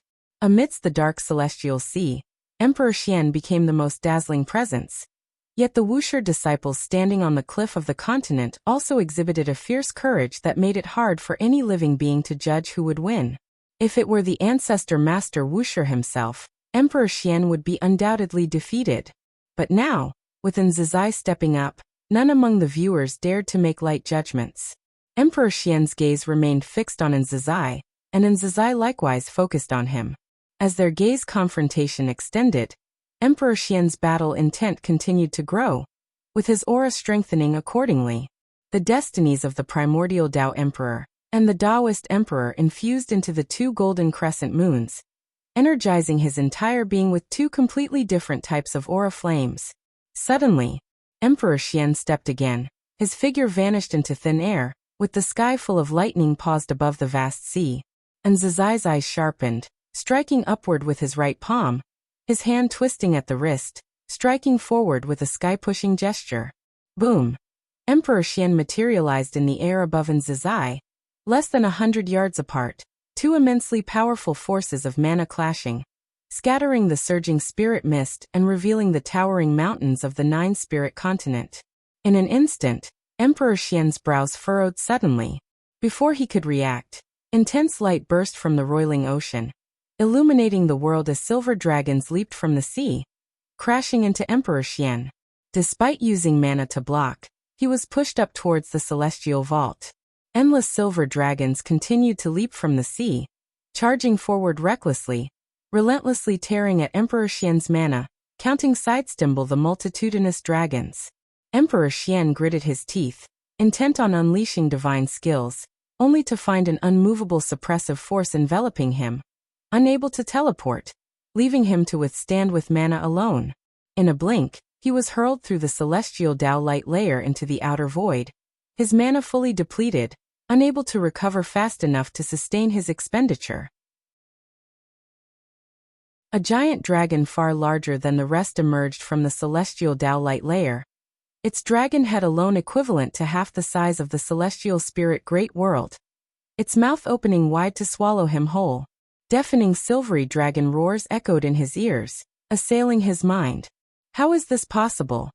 Emperor Xian's eyes widened, his heart roaring in fury, and he was immediately engulfed in vast silver light. Su Han, witnessing Nzizai's back, asked wide-eyed, "What divine skill is this?" Standing in front of him, Nzizai didn't turn back but spoke calmly, "Myriad supreme palm, second palm, myriad dragons ascending to heaven. If you find any errors, ads pop up, ads redirect, broken links, non-standard content, etc. please let us know. Report so we can fix it as soon as possible." Chapter 845. The Change of the Future. Myriad Supreme Palm. The second palm. Myriad dragons ascending to heaven. Su Han felt a surge of emotions upon hearing this. He had heard of the Myriad Supreme Palm, which was said to have been passed down from their ancestor to the eldest disciple. Nobody else within the beginningless knew it, and it was said that the ancestor once said that mastering the Myriad Supreme Palm allows one to be invincible across all heavens. There were many such claims. The beginningless had too many secret skills, so Su Han had never believed it before. But seeing it today, he believed and was even moved. He wanted to learn this skill. It wasn't just him. Other disciples of beginningless were also excitedly looking at the celestial vault. The silver light covering the sky robbed the world of color, while silver dragons continuously surged from the ocean before them, soaring upwards towards outer heaven. Myriad dragons ascending to heaven. The so-called dragons were dragon chi of the great Tao, constantly emerging and crashing into Emperor Xian, devouring his mana. The celestial Tao light layer of the celestial spirit great world was pierced through, with a silver light arc appearing from heaven to the depths of the universe, incredibly magnificent. That was the trace of the myriad dragons' sweep. Once the arc ceased to extend, Emperor Xian's aura weakened significantly. He flew out from the vast silver light, covered in blood, hair disheveled, in extreme disarray. The two golden crescents attached to his chest dimmed considerably. This scene was caught by countless great cultivators. After a brief silence, a commotion erupted among the great cultivators above the ocean. Such an overbearing divine skill. To solve Emperor Xian in just one move. What kind of cultivation level does this Nzizai possess? Could it be the mythical innate golden immortal realm? CTH novel FIR. Et website on Google to access chapters of novels early and in the highest quality. No, I can feel his aura is still within the heaven-encompassing free immortal realm, but he is the primordial Tao Emperor, carrying the destiny of both the primordial Tao Emperor and Taoist Emperor, yet unable to surpass the primordial Tao Emperor? Beginningless truly hides dragons and crouches tigers. Hearing the discussions all around, Ji Xiaoyu also had a look of surprise on her face. She knew the second-generation disciples of the beginningless were strong, and perhaps even hid innate golden immortals, but she didn't expect even the third-generation disciples to be this powerful. Indeed, that fellow, though lazy, became incredibly strong through daily cultivation together. Guan Tianyu was equally shocked. He had battled Emperor Xian, whose profoundness once filled him with despair.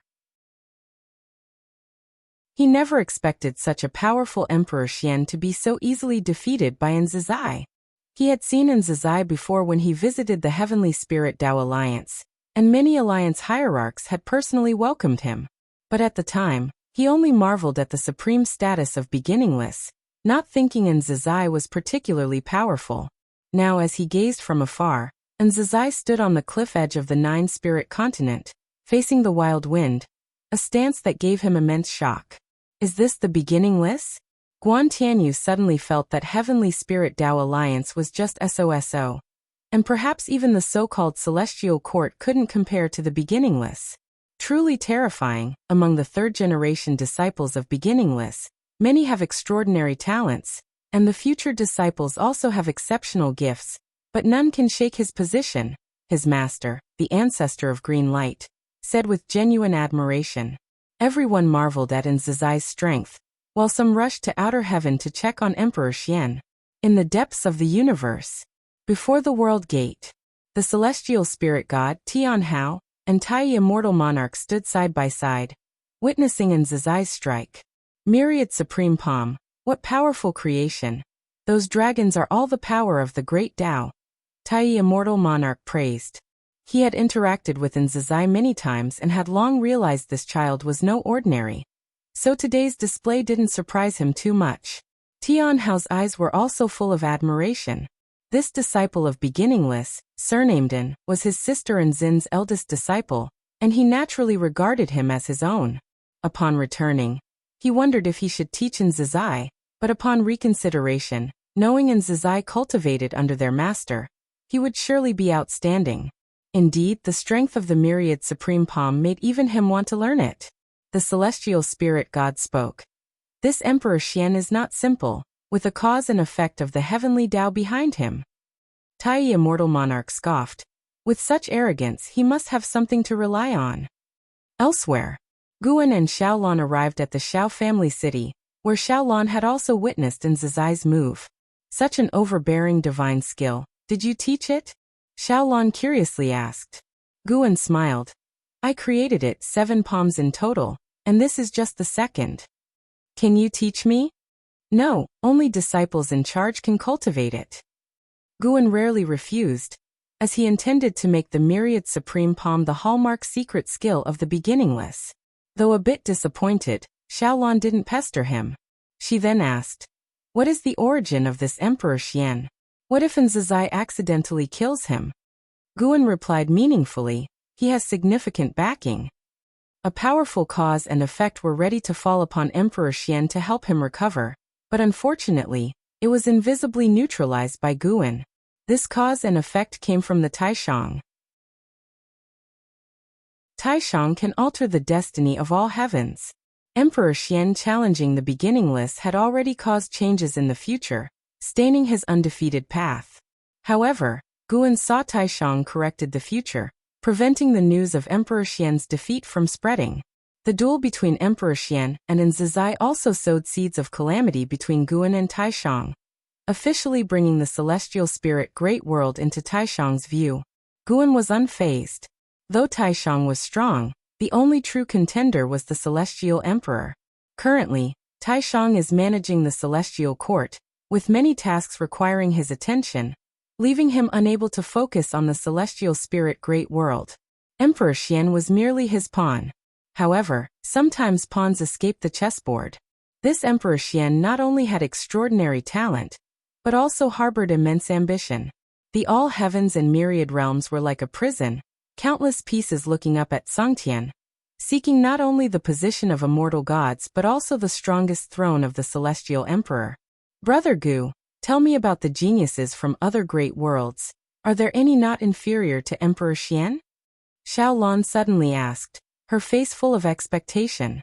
Although she now stayed with the Xiao family, she had always had the heart of a strong person. Had she not failed in achieving Taoist emperor, she wouldn't have chosen to settle. Of course there are. Guan began to recount the geniuses he had observed. Emperor Xian was indeed formidable, but to call him the first of the heavenly Tao underestimated it. The heavenly Tao was vast, with countless great worlds and powerful domains, and geniuses were as numerous as stars in the sky. Guan occasionally observed other worlds, finding many talents catching his attention. In the days that followed, the news of Emperor Xian's crushing defeat by a third-generation disciple of the Beginningless swept the world, and the name of Nzazai and the myriad supreme palm also spread to all cultivators' ears. On that day, Nzazai's answer to Su Han was heard by many great cultivators, spreading the name of the myriad supreme palm, with some even claiming it as the top secret skill in the celestial spirit, and for a time, Nzazai even gained renown as the world's #1. Meanwhile, the defeated Emperor Xian quietly retreated, and the Heavenly Spirit Tao Alliance did not trouble him. If you find any errors, ads pop up, ads redirect, broken links, non-standard content, etc., please let us know report so we can fix it as soon as possible. Chapter 846. Destiny Mission in the darkness, Emperor Xian sat meditating on a red lotus throne, dressed in a plain white robe, his hair disheveled and his brows furrowed, with 2 golden crescent moons hovering around him. This was a suffocating void, in the depths of which faint flashes of lightning and dark red nebulae surged, resembling the end of the apocalypse, where everything had already turned to nothingness. Emperor Xian's face was pale. He slowly opened his eyes, raised his right hand, and pulled open the robe on his chest, revealing tiny silver lines flowing like they were silver dragons. The remnant power of the myriad dragons ascending to heaven was still tormenting him, making him feel that he would hardly recover in a short time. Recalling the experience of facing the myriad dragons ascending to heaven, Emperor Xian's brows furrowed even tighter, his eyes full of unwillingness. Could it be that the primordial Tao Emperor is stronger than the Taoist Emperor? Emperor Xian muttered to himself, his tone filled with confusion. He could sense that Zizai was the primordial Tao Emperor, and as someone who cultivated both the Taoist Emperor and another, he was dividing his focus into 2 different destinies, whereas Zizai could channel all his energy into one great Tao destiny. In fact, earlier he had sensed that the primordial Tao Emperor's destiny had suddenly become much stronger, but the Taoist Emperor's way of cultivating through combat was much to his liking. Now he was wavering again, feeling that his dual cultivation of the Taoist Emperor might be an unwise move. Who says the primordial Tao Emperor is stronger than the Taoist Emperor? A cold and hoarse voice echoed, startling Emperor Xian, who turned his head to look, seeing a dark silhouette emerging from the depths of darkness. Its form human-like but incredibly large, lightning flickering behind it, red clouds surging, making it appear even more terrifying. Emperor Xian squinted and asked, "Who are you?" "It doesn't matter who I am. What's important is that you need to know there is no great Tao destiny that can compare to the Taoist Emperor. Your failure is not due to the Taoist Emperor, but because your killing intent is not strong enough." Upon hearing the words, Emperor Xian mocked. Can the Taoist Emperor be compared to the celestial Tao immortal gods? The celestial Tao immortal gods rely on the power of the heavenly Tao. The heavenly Tao cannot grant them true power. Once the heavenly Tao takes back the power given to them, they will be reduced to their original form. This reply from the mysterious figure made Emperor Xian regard him with more respect, realizing he was not blindly arrogant. Emperor Xian was not of mortal origin. He had long understood the heavenly court immortals, and even knowing the truth didn't hinder his curiosity about the heavenly Tao. Although he did not deny the other's words, Emperor Xian remained vigilant towards the mysterious figure. More importantly, the other gave him an eerie feeling, one that he rarely experienced. The last existence that made him feel this way was an ancestor of an emperor clan. Their coming was certainly not to persuade him to believe the Taoist Emperor was the strongest. Do you only respect the power of the Taoist Emperor alone? Emperor Xian asked, simultaneously secretly employing his cultivation technique to restore himself as much as possible, ready to escape at any moment. Regardless of whether he was injured, even in peak condition, he was afraid he couldn't defeat this person. The mysterious figure stood in the depths of darkness, unmoving, with eyes seemingly piercing through time and space, watching Emperor Xian. I came to find you because you are the most promising person on the Taoist Emperor's path. I am guided by the Taoist Emperor, and will grant you greater power. However, you have just happened to be frustrated and waver in your Tao heart, which displeases me. Being defeated is not terrifying. What's terrifying is that you don't reflect on yourself but instead crave your enemy's power. The words from the mysterious figure made Emperor Xian's brows tighten, rendering him unable to refute. He believed the Taoist Emperor was inferior to the primordial Tao Emperor, simply because he felt Zizai's primordial Tao Emperor was stronger. The Taoist Emperor and primordial Tao Emperor will eventually clash, as these 2 great Tao destinies fundamentally conflict. You'd better abandon the primordial Tao Emperor. Upon hearing this, Emperor Xian was immediately displeased. He coldly snorted. What right do you have to interfere with my choice? I choose the Taoist Emperor, not to become a puppet of the Taoist Emperor. From your words, it seems the Taoist Emperor is no different from the celestial Tao immortal gods, only not as mighty as the heavenly Tao. I won't interfere with your choice, just advise you. When the Taoist Emperor and primordial Tao Emperor wage war, destinies will devour each other. Having two destinies will cause backlash upon you, leading to your downfall. Whether choosing the Taoist Emperor or the primordial Tao Emperor, you need to plan early. The mysterious figure's reply made Emperor Xian calm down again. After a moment of silence, Emperor Xian asked, "Who exactly are you?" CTH Nelfer. Net website on Google to access chapters of novels early and in the highest quality. The mysterious figure suddenly raised a hand, and a terrifying blood wind rushed towards him, causing his eyes to widen, plunging him into a trance. Emperor Xian's pupils reflected a series of battle scenes, rapidly shifting, as blood-red Tao patterns gradually emerged on his forehead, like blades clashing. Not knowing how long had passed, Emperor Xian gradually came to his senses, his vision clear, as if waking from a dream, taking deep breaths while clenching his right hand over his chest. He looked down, discovering the residual strength from the myriad supreme palm had dissipated. His state had unexpectedly returned to its peak. Emperor Xian's gaze became complex. The recent memory truly let him understand what the Taoist Emperor was and why the Taoist Emperor was born. Since the Taoist Emperor has such origins, what about the primordial Tao Emperor? Emperor Xian gazed at the distant mysterious figure and asked in a deep tone. The primordial Tao Emperor was merely created by a cultivator without any mission. He hoped to strengthen himself with this destiny, and one day the Taoist Emperor will find the creator.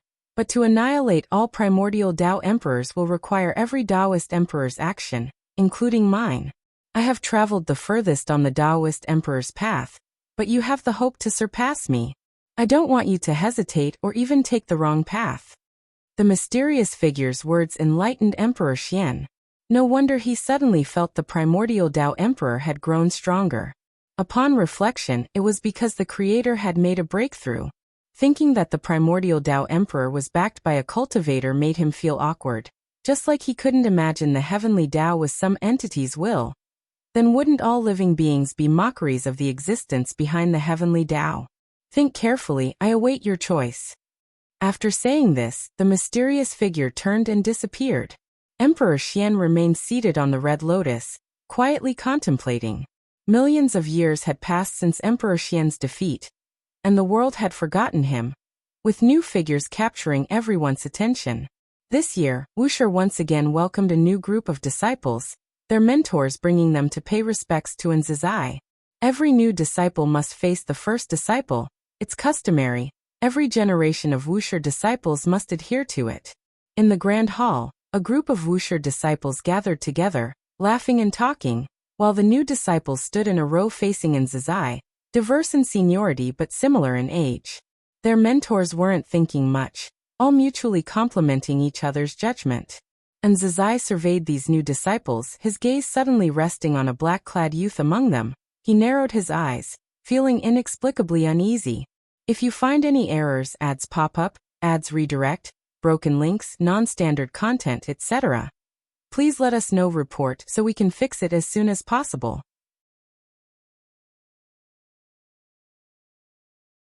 Chapter 847. Wuxia. The young man in black looked only about 12 or 13 years old, with a delicate appearance and an unremarkable build, but his eyes were very spirited. When he saw Nzizai squint, he was so frightened that he quickly lowered his head, thinking he had offended the ancestor. Soon, the Wuxia disciples in the hall also noticed Nzizai's gaze and stopped talking, looking surprised at the young man in black. The other new disciples also became tense, sensing the subtle atmosphere, which made their hearts beat apprehensively. Could they be expelled even after stepping into Wuxia? What is your name, and why do you want to join Wuxia? Nzizai spoke, his tone indifferent, making all disciples feel tremendous pressure. Everyone's eyes fell on the young man in black, including the new disciples, increasing the pressure on him.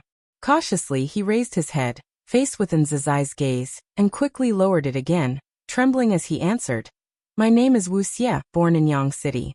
I've grown up listening to the legends of Wuxia, and I want to become a Wuxia disciple, someone like ancestor Master Wuxia." Yang City is a city on the Nine Spirit continent, not particularly prosperous, but known nevertheless. and Zizai could naturally deduce Wuxia's background, but he wanted to hear what Wuxia had to say. From his origins, Wuxia appeared without any suspicious points, as if he naturally belonged to Wuxia. To this day, Wuxia recruits disciples from the 9-spirit continent, which is now filled with spiritual energy, producing beings with greater talent than the celestial spirit Great World. Similar to the past immortal dynasty, beings on the 9-spirit continent aspire to become Wuxia disciples. Entering Wuxia sect is the highest honor. Even though the 9-spirit continent is harmonious, there are also conflicts in secret. If an aristocratic family produces a Wuxia disciple, the family status will rise significantly. Wuxia is born into such a family, and both he and his family hope that he can become a Wuxia disciple. Fearful of possibly being rejected, Wuxia felt anxious and wished he could slap himself. Why did he stare at the ancestor just now? Meanwhile, he harbored a slight grievance, thinking he wasn't deliberately disrespectful, just overly excited. And Zizai's gaze was complex. Rationally, he knew Wuxia had no problems, yet Wuxia made him feel uncomfortable, an unease he couldn't explain. His thoughts inexplicably turned to words spoken by the ancestor many years ago. That Wuxia would give birth to a great calamity.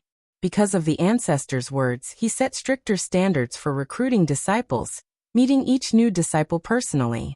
And Zizai took a deep breath, aware that everyone was watching him, knowing he must remain composed. Henceforth, you are all Wuxia disciples. Remember, Wuxia disciples must not intervene in worldly affairs unless the world faces trouble. Brothers must not damage each other. If discovered, their cultivation level will be abolished, and they will be cast into reincarnation. And Zizai said expressionlessly, shifting his gaze from Wuxia to all new disciples. Upon hearing this, a Wuxia disciple quickly said, "Hurry and kneel to thank the ancestor." Sar the Novel Fire. Any *T website on Google to access chapters of novels early and in the highest quality. The new disciples were overjoyed, kneeling to thank Zizai. And Zizai waved his sleeve, signaling for them to withdraw. The Wuxia disciples left with their apprentices, and soon only Zizai and a 4th-generation disciple remained in the hall. This 4th-generation disciple, named Hai Yuan, was Zizai's most capable junior, assisting him in managing Wuxia. Hai Yuan wore a blue Taoist robe, his hair black and white, and carried an elegant scholarly aura. He frowned at Zizai and asked, "Uncle, what problem does the disciple called Wuxia have?" It was the first time he had seen Zizai show such an attitude towards a new disciple. "Hai Yuan, remember when I spoke of the Wuxia calamity? I have an intuition that the disciple called Wuxia is that calamity. However, he currently hasn't committed any offense, so I can't punish him or expel him." And Zizai said with a complex tone. Hai Yuan had heard of this, originating from the ancestor's words, and believed it firmly. Hearing Zizai's judgment, he did not hesitate but seriously said, "Uncle, if it's difficult for you to handle, I can do it. I'll expel him." And Zizai glanced at him, unable to resist shaking his head and smiling. The nephew was very similar to Zhuangxian, except Zhuangxian only believed in justice, whereas Hai Yuan only believed in him. Forget it, let's keep observing. If it's destined for Wuxia to have a calamity, driving him away will only lead to another appearing. Better we nurture him earnestly, and see if we can overcome the celestial mandate spoken by the ancestor. And Zizai smiled, dispelling the earlier gloom, even showing a hint of anticipation. He had observed Wuxia's unparalleled talent, seemingly having a powerful physique as Dao Intent approached him, a gift unmatched by other new disciples. A disciple like him, if continuously monitored and well-trained, might become the foremost of the new generation in Wuxia. Hai Yuan heard this but did not agree. He felt the uncle underestimated human nature, but he couldn't say it outright. Hai Yuan secretly decided to closely monitor Wuxia, and if he displayed any inappropriate behavior, he would persuade the uncle to expel him from Wuxia. On the other hand, Wuxia had emerged from tense emotions, following his master and listening to his introductions about the peaks along the way. His eyes filled with longing. He had finally become a Wuxia disciple. He must not bring disgrace to his family, and aims to become the greatest in Wuxia. even making the legendary ancestor Master Wuxia proud of him. Little did he know, the ancestor master he dreamed of was just hundreds of miles away. Guan sat by the lake fishing. Despite the growing number of Wuxia disciples, his aura was so ethereal that divine sense couldn't detect him unless approaching closely, allowing him peace. He too was observing Wuxia. Interesting, managing to extend to the dojo. Though the process was intricate, it's indeed resourceful. Guan murmured, a faint smile appearing. Wuxia posed no issue, but Wuxia's primordial ancestor did. When alive, the primordial ancestor was invaded by the great Tao destiny of the Taoist emperor, always lurking, later joining the nine-spirit continent and passing on this destiny. Long ago, Guan had noticed this but did not mind, even anticipating what might transpire. He did not resist the Taoist emperor, though unfortunately, the Taoist emperor disliked him. Great Tao destiny is not just between you and me. Guan murmured leisurely. At that point, the fishing rod began moving, compelling him to sit up straight and start pulling the rod. After a tugging battle, he retrieved the rod with a half-transparent goldfish hooked. It transformed from spiritual energy in the lake, possessing spiritual intelligence, unlike beings, and he called them lake spirits. The lake spirit struggled on the hook, and Guan removed and released it back into the lake before continuing to fish. If you find any errors, ads pop up, ads redirect, broken links, non-standard content, etc., please let us know. Report so we can fix it as soon as possible.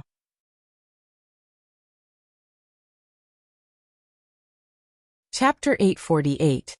Wuxia entered Wuxia without causing any stir within, while Zizai and Hai Yuan only paid attention to him secretly. Sir, the Novel Fire. Net website on Google to access chapters of novels early and in the highest quality. 100 years later, Zizai summoned Wuxia. Having grown up, Wuxia was elegant and handsome, and like most Wuxia disciples, had the demeanor of the immortal family.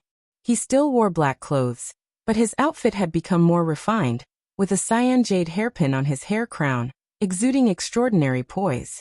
Zizai met him on a cliff. Wuxia came up behind Zizai and bowed to salute. Wuxia greets ancestor. Wuxia's tone was neither humble nor arrogant. Upon careful listening, one could hear a hint of flair in his voice. Since joining Wuxia, he had been cultivating and hadn't met Zizai again, but he couldn't forget the embarrassment when he first met Zizai. On the way here, he wondered why ancestor had summoned him. He couldn't understand but wasn't worried, because he was already a Wuxia disciple. His master and his master's master both regarded him highly. Even if the third-generation senior disciple wanted to trouble him, they would need a reason. Zizai, with his back to Wuxia, gazed at the distant mountains and forests and spoke. Your talent is outstanding, and your comprehension is rare for a millennium. I will make an exception to teach you divine skills. What kind of divine skill do you want to learn? Upon hearing this, Wuxia's eyes lit up, and he immediately said, I want to learn the Myriad Supreme Palm. The Myriad Supreme Palm, which overwhelmed the Outer Heaven Emperor and gained fame throughout the land, was something Wuxia heard his family talk about in his youth. If he could join Wuxia, he must learn the Myriad Supreme Palm. The Myriad Supreme Palm can only be practiced by the Wuxia senior disciple. The so-called senior disciple is not every generation's senior disciple, but the one who wields great power among them. As Zizai spoke, he turned to look at Wuxia. He examined Wuxia and asked, Do you think you can become the senior disciple? I will try hard. Since I am cultivating immortality, I have great ambitions. I don't want to live a lifetime of quiet cultivation. When Wuxia said this, his eyes were bright and fearless as he met Zizai's gaze, full of vigor, like a sharp sword drawn from its sheath. Zizai had to admit that he liked Wuxia's sharpness because it was something other disciples did not possess, only seen in the world's #1 prodigy. But the thought of Wuxia using Wuxi's divine skills to cause chaos in the human world gave him some discomfort. Ancestor, I temporarily lack the qualifications to practice the Myriad Supreme Palm. Why don't you decide? Whatever you teach, I will learn. I'm not picky. I feel that only by mastering all divine skills and Taoist techniques can I reach the ancestor's realm. Wuxia said excitedly, mentioning the ancestor. He clenched his fists tightly. And Zizai nodded and said, "Then start with learning the escape skill first. Penetrating the essence of all things is seeing through all things, which will aid in your comprehension of heaven and earth." "Thank you, ancestor." Wuxia saluted again. Thus, Wuxia began to follow in Zizai in cultivation. This matter spread within Wuxia. The current generation of Wuxia disciples had been passed down for 26 generations. And although Wuxia was accepted by the 14th generation disciple, making his lineage relatively high, being specially cared for by Zizai was rare. Everyone could feel a new star rising, and Wuxia might become a representative figure of Wuxia. Since then, many disciples took the initiative to visit Wuxia, making his pride grow ever larger. 10,000 years passed in the blink of an eye. Wuxia had already become a genius disciple of Wuxia, and his fame even spread beyond the 9-spirit continent. On this day, Su Han came to the bamboo forest to visit Guan, talking about Wuxia. This Wuxia is truly extraordinary.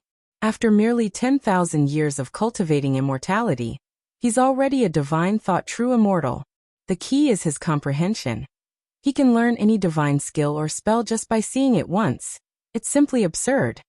Su Han said, standing in front of Guan, spreading his palms, his tone helpless. Once he thought his talent was the highest, but after coming to Wuxia, he found geniuses abound, and some people's talents amazed him. Wuxia's sudden rise made him feel that the foundation of the 9-spirit continent and the celestial spirit great world aren't on the same level. Guan, who was reading a book, casually said, "That's just because the divine skills he encountered were too low level.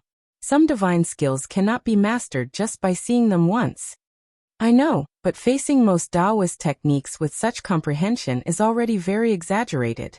I heard the senior brother personally taught him." "Ancestor, is there an arrangement of yours in this?" Su Han asked curiously. He had a good relationship with Zizai, knowing Zizai's character. Since Zizai's disciples grew up, he stopped accepting disciples and wouldn't teach other disciples to cultivate. Wuxia was an exception. Everyone could feel that Zizai had high hopes for Wuxia, and Su Han thought the same. "I am very busy and have no time to pay attention to these matters." Guan responded carelessly, then turned to a new page. Seeing his action, Su Han had many grievances he wanted to express but held back. "Is Guan busy?" Su Han used to think so, but after spending a lot of time with him, he truly felt that ancestor was the most idle person. But it was precisely because he's the most idle that made his thoughts impossible to fathom. "Su Han, if Wuxia faces a catastrophe and I cannot intervene, what would you do?" Guan suddenly asked, his gaze never leaving the pages. Su Han, hearing this, was stunned, for he wouldn't think that ancestor would ask meaningless questions. In an instant, he thought of many possibilities, and his mood sank abruptly. "I am a Wuxia disciple. I must defend Wuxia even if it costs my life," Su Han said firmly. This was indeed his heartfelt sentiment. Guan could hear that he had already hypothesized numerous terrifying scenarios. Some assumptions even amused Guan. Guan glanced at him, smiled. "You don't need to be tense. There will never be a situation where I cannot intervene, only whether I want to or not." Upon hearing this, Su Han breathed a sigh of relief, and then he became alert again. If Wuxia faced a catastrophe, would ancestor have a situation of not wanting to intervene? If it were other disciples, they might not think this far, but his grandfather came from the Supreme Sect. He knew of ancestor's past with the Supreme Sect, knowing the ancestor once supported and later abandoned the Supreme Sect. Could it be that one day, ancestor would abandon Wuxia? Guan listened to his inner voice, thinking he indeed dares to speculate. Actually, Guan had no intention of abandoning Wuxia, as he had personally established it. But if Wuxia faced troubles that disciples could solve, he wouldn't intervene. Recently, Wuxin had brought him insight, giving him more thoughts about Wuxia. Since Wuxia had grown, why not make it grow even larger?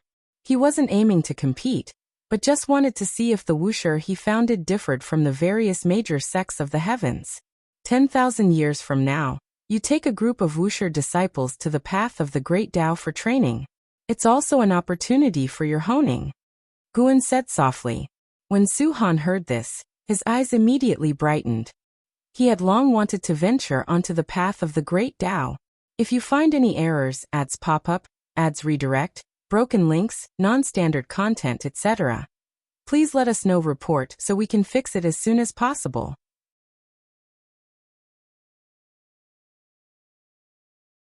Chapter 849.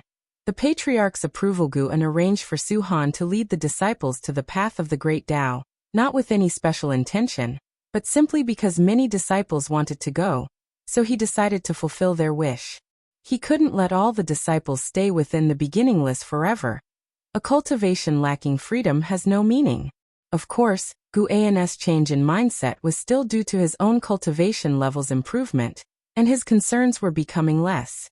Over the years, although his cultivation level hasn't changed significantly, his understanding of the Supreme Emperor of Ultimate Merging Tao has deepened, and he is even pursuing the Saint Realm. The closer he gets to the Saint Realm, the deeper his insights become. These insights also include thoughts on how to conduct oneself. Deliberately not doing something actually lacks authenticity. Acting with spontaneity is the true self. The peaceful life continues, even though the affairs of the world are constantly changing. They don't affect Guan. Millions of years later, Su Han, together with over 100 Wuxia disciples, stepped into the 10,000 Realms Gate, heading towards the path of the Great Tao, including Wuxia. And this year, the unbeaten emperor ancestor sent a descendant to cultivate within the beginningless. This child was also his chosen candidate for ascension to immortality. He not only wanted this child to become an immortal god, but also hoped this child would possess the identity of a Wuxia disciple. Guan did not refuse. The unbeaten emperor ancestor has branches in the celestial spirit great world. Although they do not stir the winds and clouds of the world, once their foundation unfolds, it will surely be astonishing. Guan agreed because this emperor clan behaved very discreetly, which satisfied him. For Guan, this matter was merely a minor incident, not disturbing his life pace. He let Jiangshi teach that emperor clan descendant. 8 million years later. S.E. The Novel Fire. NT website on Google to access chapters of novels early and in the highest quality. Su Han returned with that group of disciples. No one had fallen, and Wuxia once again became the focus. He was like the Emperor Xian, possessing the destiny of both the Great Tao Emperor and the Primordial Tao Emperor. The day after he returned, Wuxia went to visit Nzizai. Nzizai had constructed a pavilion on a high peak, situated on the mountainside, providing a view of thousands of miles. Master Ancestor, I've returned. Wuxia, already a heaven-encompassing free immortal, stood in front of the table, looking at Nzizai, smiling with high spirits. Nzizai scrutinized him, while he faced it openly. Although the young man still carried immense arrogance, Nzizai could feel that he hadn't changed much from millions of years ago. Tell me about your experiences these years. Nzizai said, simultaneously gesturing for Wuxia to sit down. He was secretly shocked, for it hadn't been long since Wuxia's cultivation level had caught up with him. Though he still had confidence in subduing Wuxia, Wuxia's rapid growth made him somewhat uneasy. If Wuxia truly became a threat, and he couldn't contain him, wouldn't it cause trouble for the Master Ancestor? Wuxia was unaware of Nzizai's thoughts, and after sitting down he began to speak incessantly about his years of experience. Quickly, Nzizai too was drawn in by his experiences. To become a great Tao Emperor, one must engage in battles on the Emperor Road, competing with Tao seekers of the same realm. The great Tao destiny would guide him to find opponents, and amidst battles, he would reflect upon the myriad heavens, cultivating the path of the primordial Tao Emperor. In the 8 million years, he and other Wuxia disciples experienced many things together, including grudges and emotions. He even recounted a portion of his marriage. The woman from the Tai Great World indeed moved my heart, but I won't forget my original intention, so I chose to defeat her, not only ending her Emperor Road but also severing my bond with her. I don't want to go to the Tai Great World. I belong to the beginningless.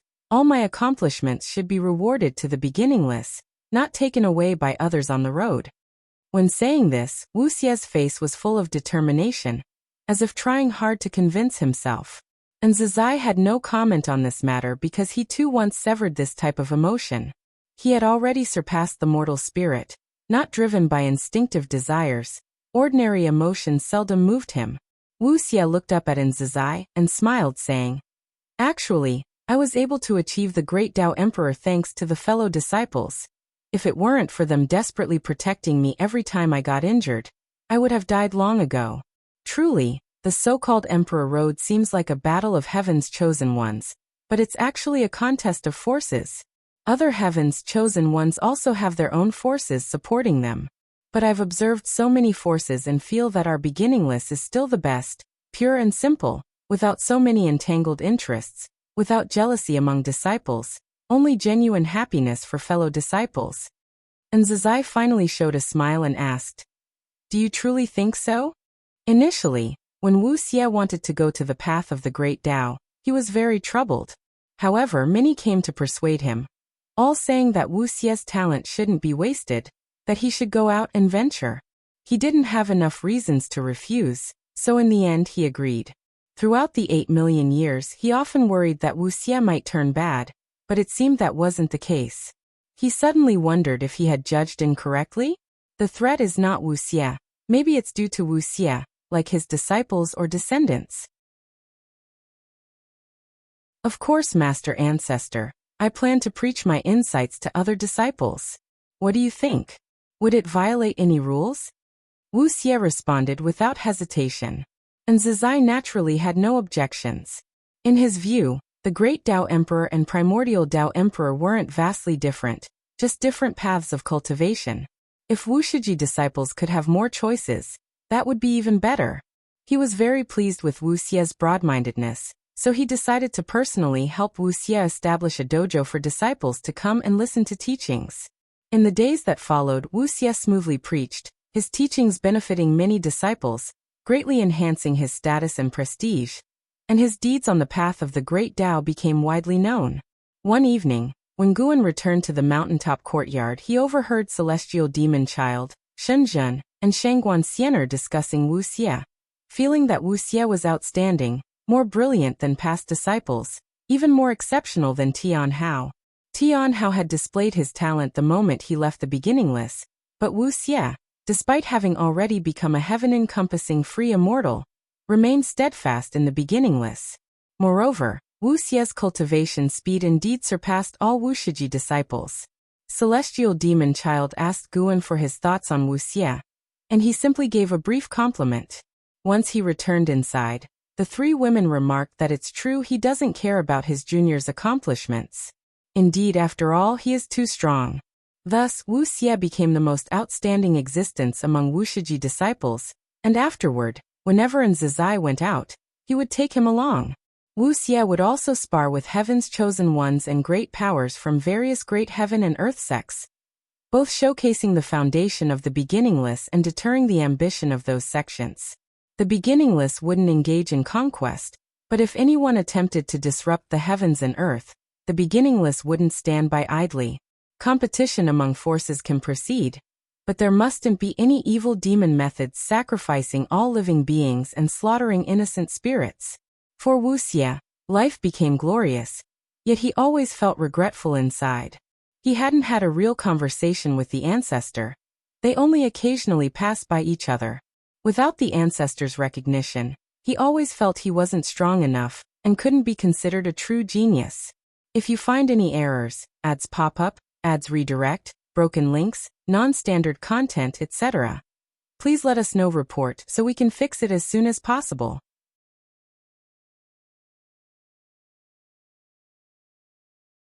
Chapter 850. A Moment's Difference Rumble. In the dim cosmic void, the sound of thunder echoed, overwhelmingly oppressive. Xuu and Zhangbuku, clad in golden battle armor, soared through the clouds. Their gaze was fixed on the depths of the void, where red clouds surged, seemingly like a massive and terrifying demon bearing its claws and fangs. This realm is at the edge of the heavenly Tao, and the destiny here is weak. Occasionally, chaos evil demons invade. We must be extremely cautious this time. Once we find the life-heart mysterious iron, we'll withdraw immediately. Suyu turned his head to Zhangbuku and earnestly said. Zhangbuku rolled his eyes and snapped. Whenever have you not been the more reckless one between us? Suyu laughed and said, I'm just worried you might become conceited after your breakthrough. As they bantered, they flew onward, their divine sense sweeping across the void, scanning one meteor after another. After a long while, the two arrived at a dark red void, dotted with red spots and intertwined lightning. There were not only meteors here but also pieces of broken continents and even remnants of ancient, colossal buildings floating. Zhang Buku suddenly felt uneasy, as if a terrifying power was secretly watching them, making him even more vigilant. Suyu raised his right hand and wiped his forehead, where a vertical eye opened, bursting with golden light, creating multiple golden eye shadows. The two continued forward in silence. The life-heart mysterious iron is over there. Suyu suddenly spoke. His figure flashed, appearing out of thin air on a meteor, which seemed small from afar, but felt like a vast and desolate land upon his landing. Before him lay a massive iron stone reflecting cold light, like the blade of a giant sword piercing the ground, towering 1,000 feet high. Zhang Buku joined Suyu by his side, his face showing delight upon seeing the life-heart mysterious iron. Suyu wasted no time and raised his hand, attempting to extract the life-heart mysterious iron, but his expression changed the next second. The life-heart mysterious iron trembled, but remained firmly on the ground. Frowning, Zhang Buku also raised his hand, using his mana to assist Suyu. Yet, even combined efforts could not pull the iron from the ground, as if a formidable hand was dragging it below. No, we must abandon this piece, Zhang Buku said solemnly, feeling certain that continuing would lead to disaster. Suyu replied seriously, there is certainly danger further ahead. The best outcome is taking this piece. Persist a little longer, and if unsuccessful, then abandon. The golden eye on Suyu's forehead opened wide, and a beam of golden light shone on the life-heart mysterious iron, a golden stream flowing down its surface and penetrating the soil. Rumble. The ground began to quake. More precisely, the entire meteor trembled as though about to explode. Suyu's face changed drastically. He instantly grasped Zhang Buku's wrist, carrying him away. Zhang Buku, momentarily flustered, pulled out a divine weapon with his other hand. An unimaginable pressure descended, darkening the void further, pressing upon Zhang Buku and Suyu, who instinctively unleashed all their mana to resist. We are no longer immortal gods. If we die, we are truly consigned to oblivion. Suyu gritted his teeth, a treasure tower appearing on his hand. He raised it, and it emitted azure light enveloping them. Yet the pressure remained intense and their flight speed slowed significantly. Need you say it? I told you to stop earlier, but you didn't listen. Sarch * the Nelfer. Net website on Google to access chapters of novels early and in the highest quality. Zhang Buku muttered with darkened expression, having experienced such situations countless times, almost used to them. Then their vision suddenly darkened. Zhang Buku instinctively looked up, seeing a colossal, dark hand descending towards them. Even though they hadn't halted, the hand remained overhead as if their flight was ineffective. Grinding his teeth, Zhang Buku tightly gripped his divine weapon and struck upwards despite knowing the disparity in strength. He resolved to fight. Meanwhile, Jiyu and, far away on the immortal-seeking island in the celestial spirit great world, observed Zhang Buku's calamity within an auction. Named Buku, yet suffering endlessly.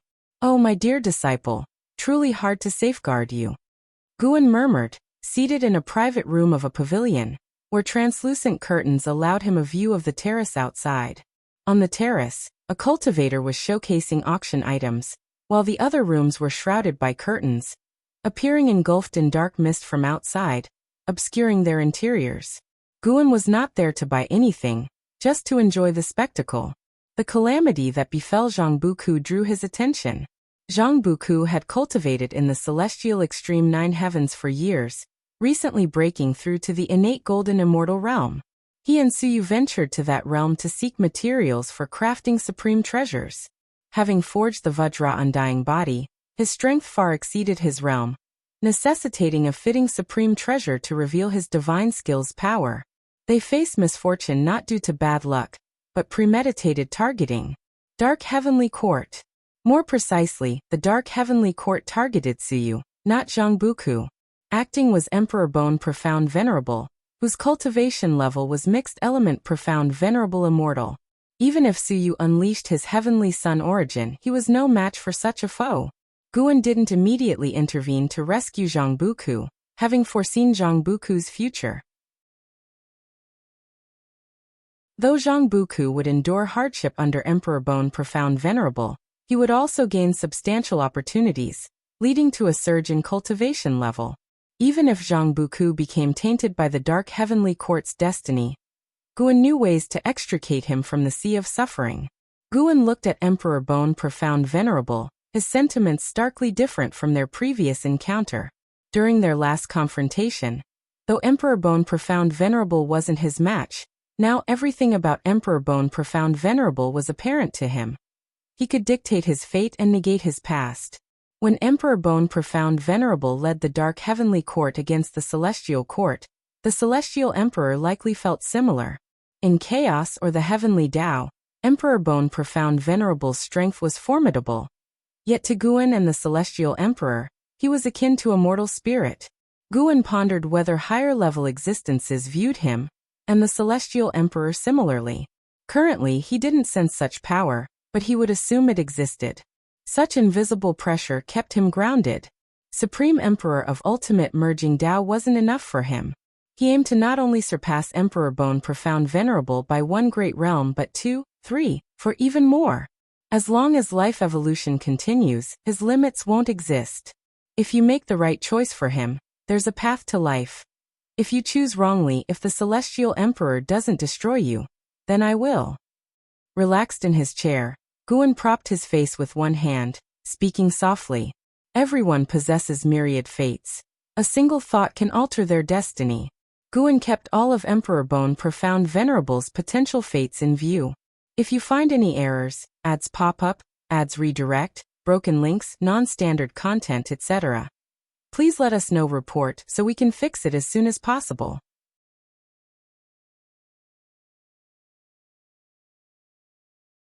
Chapter 851. Surpassing the Son of Heaven. Zhangbuku felt like he was having a long and indistinct dream, in which he was very tired, not knowing what he was doing, as if some terrifying presence was continuously chasing him.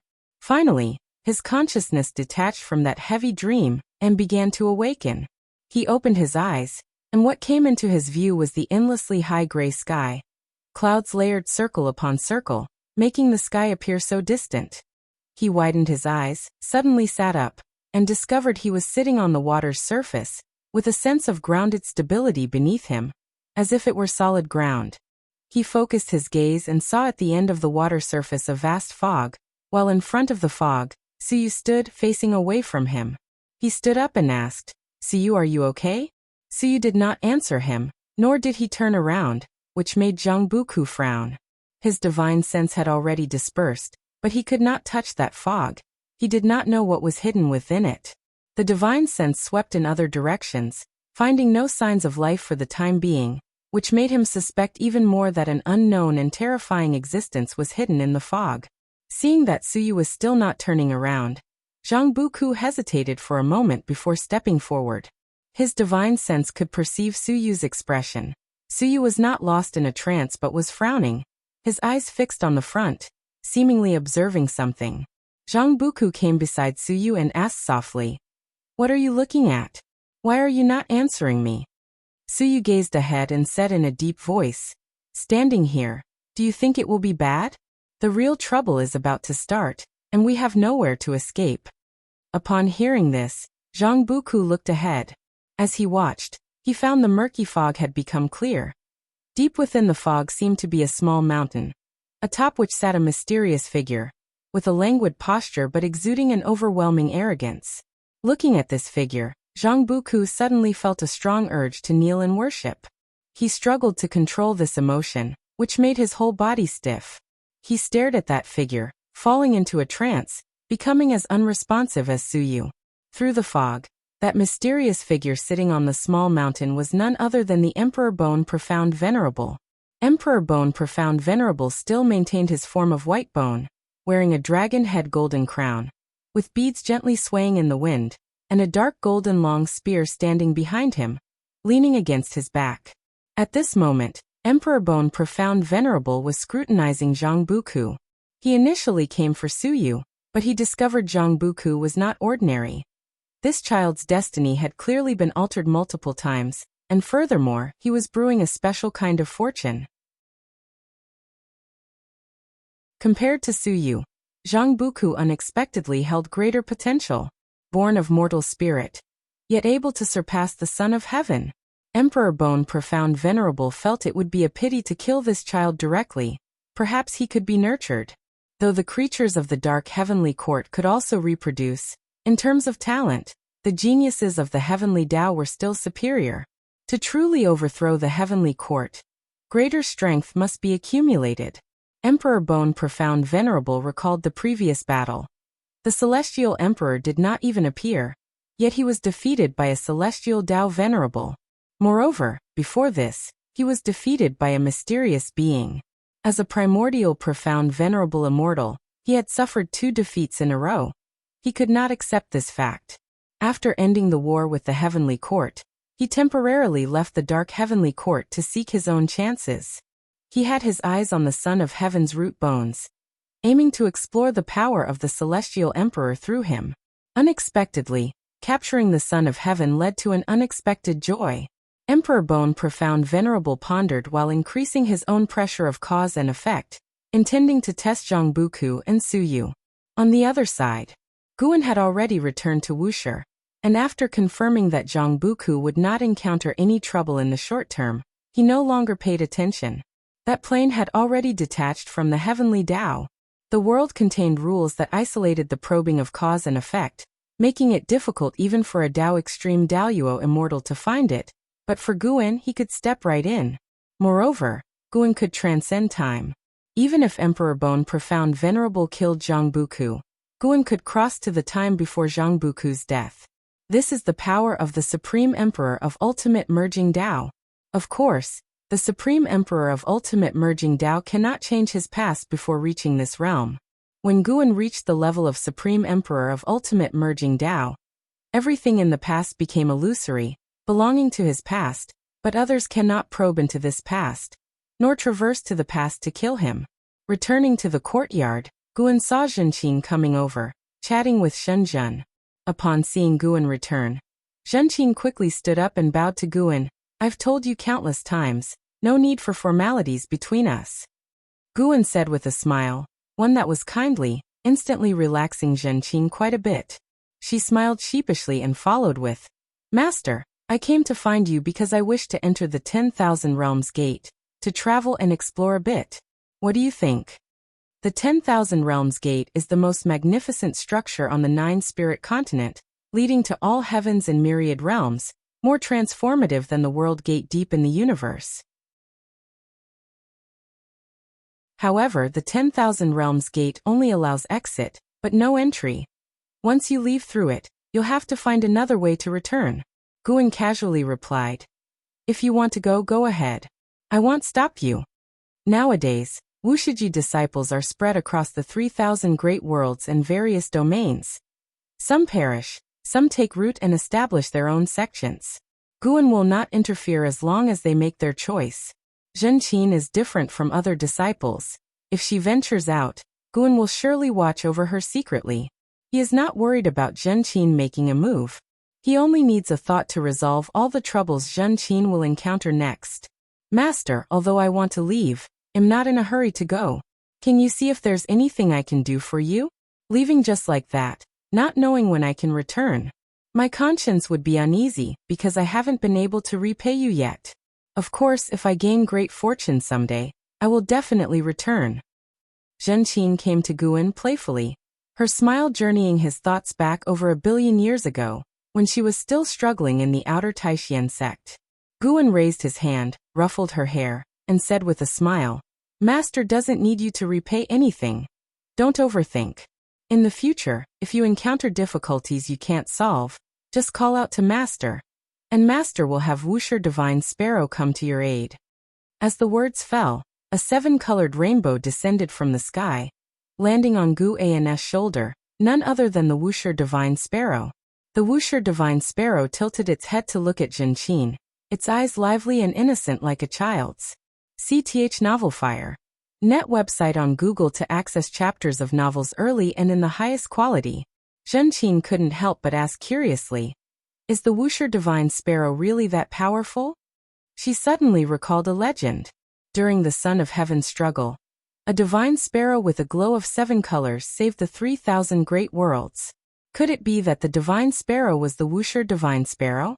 Yet, looking at the Wuxia divine sparrow on Master's shoulder, she found it hard to imagine this little creature possessing such powerful strength.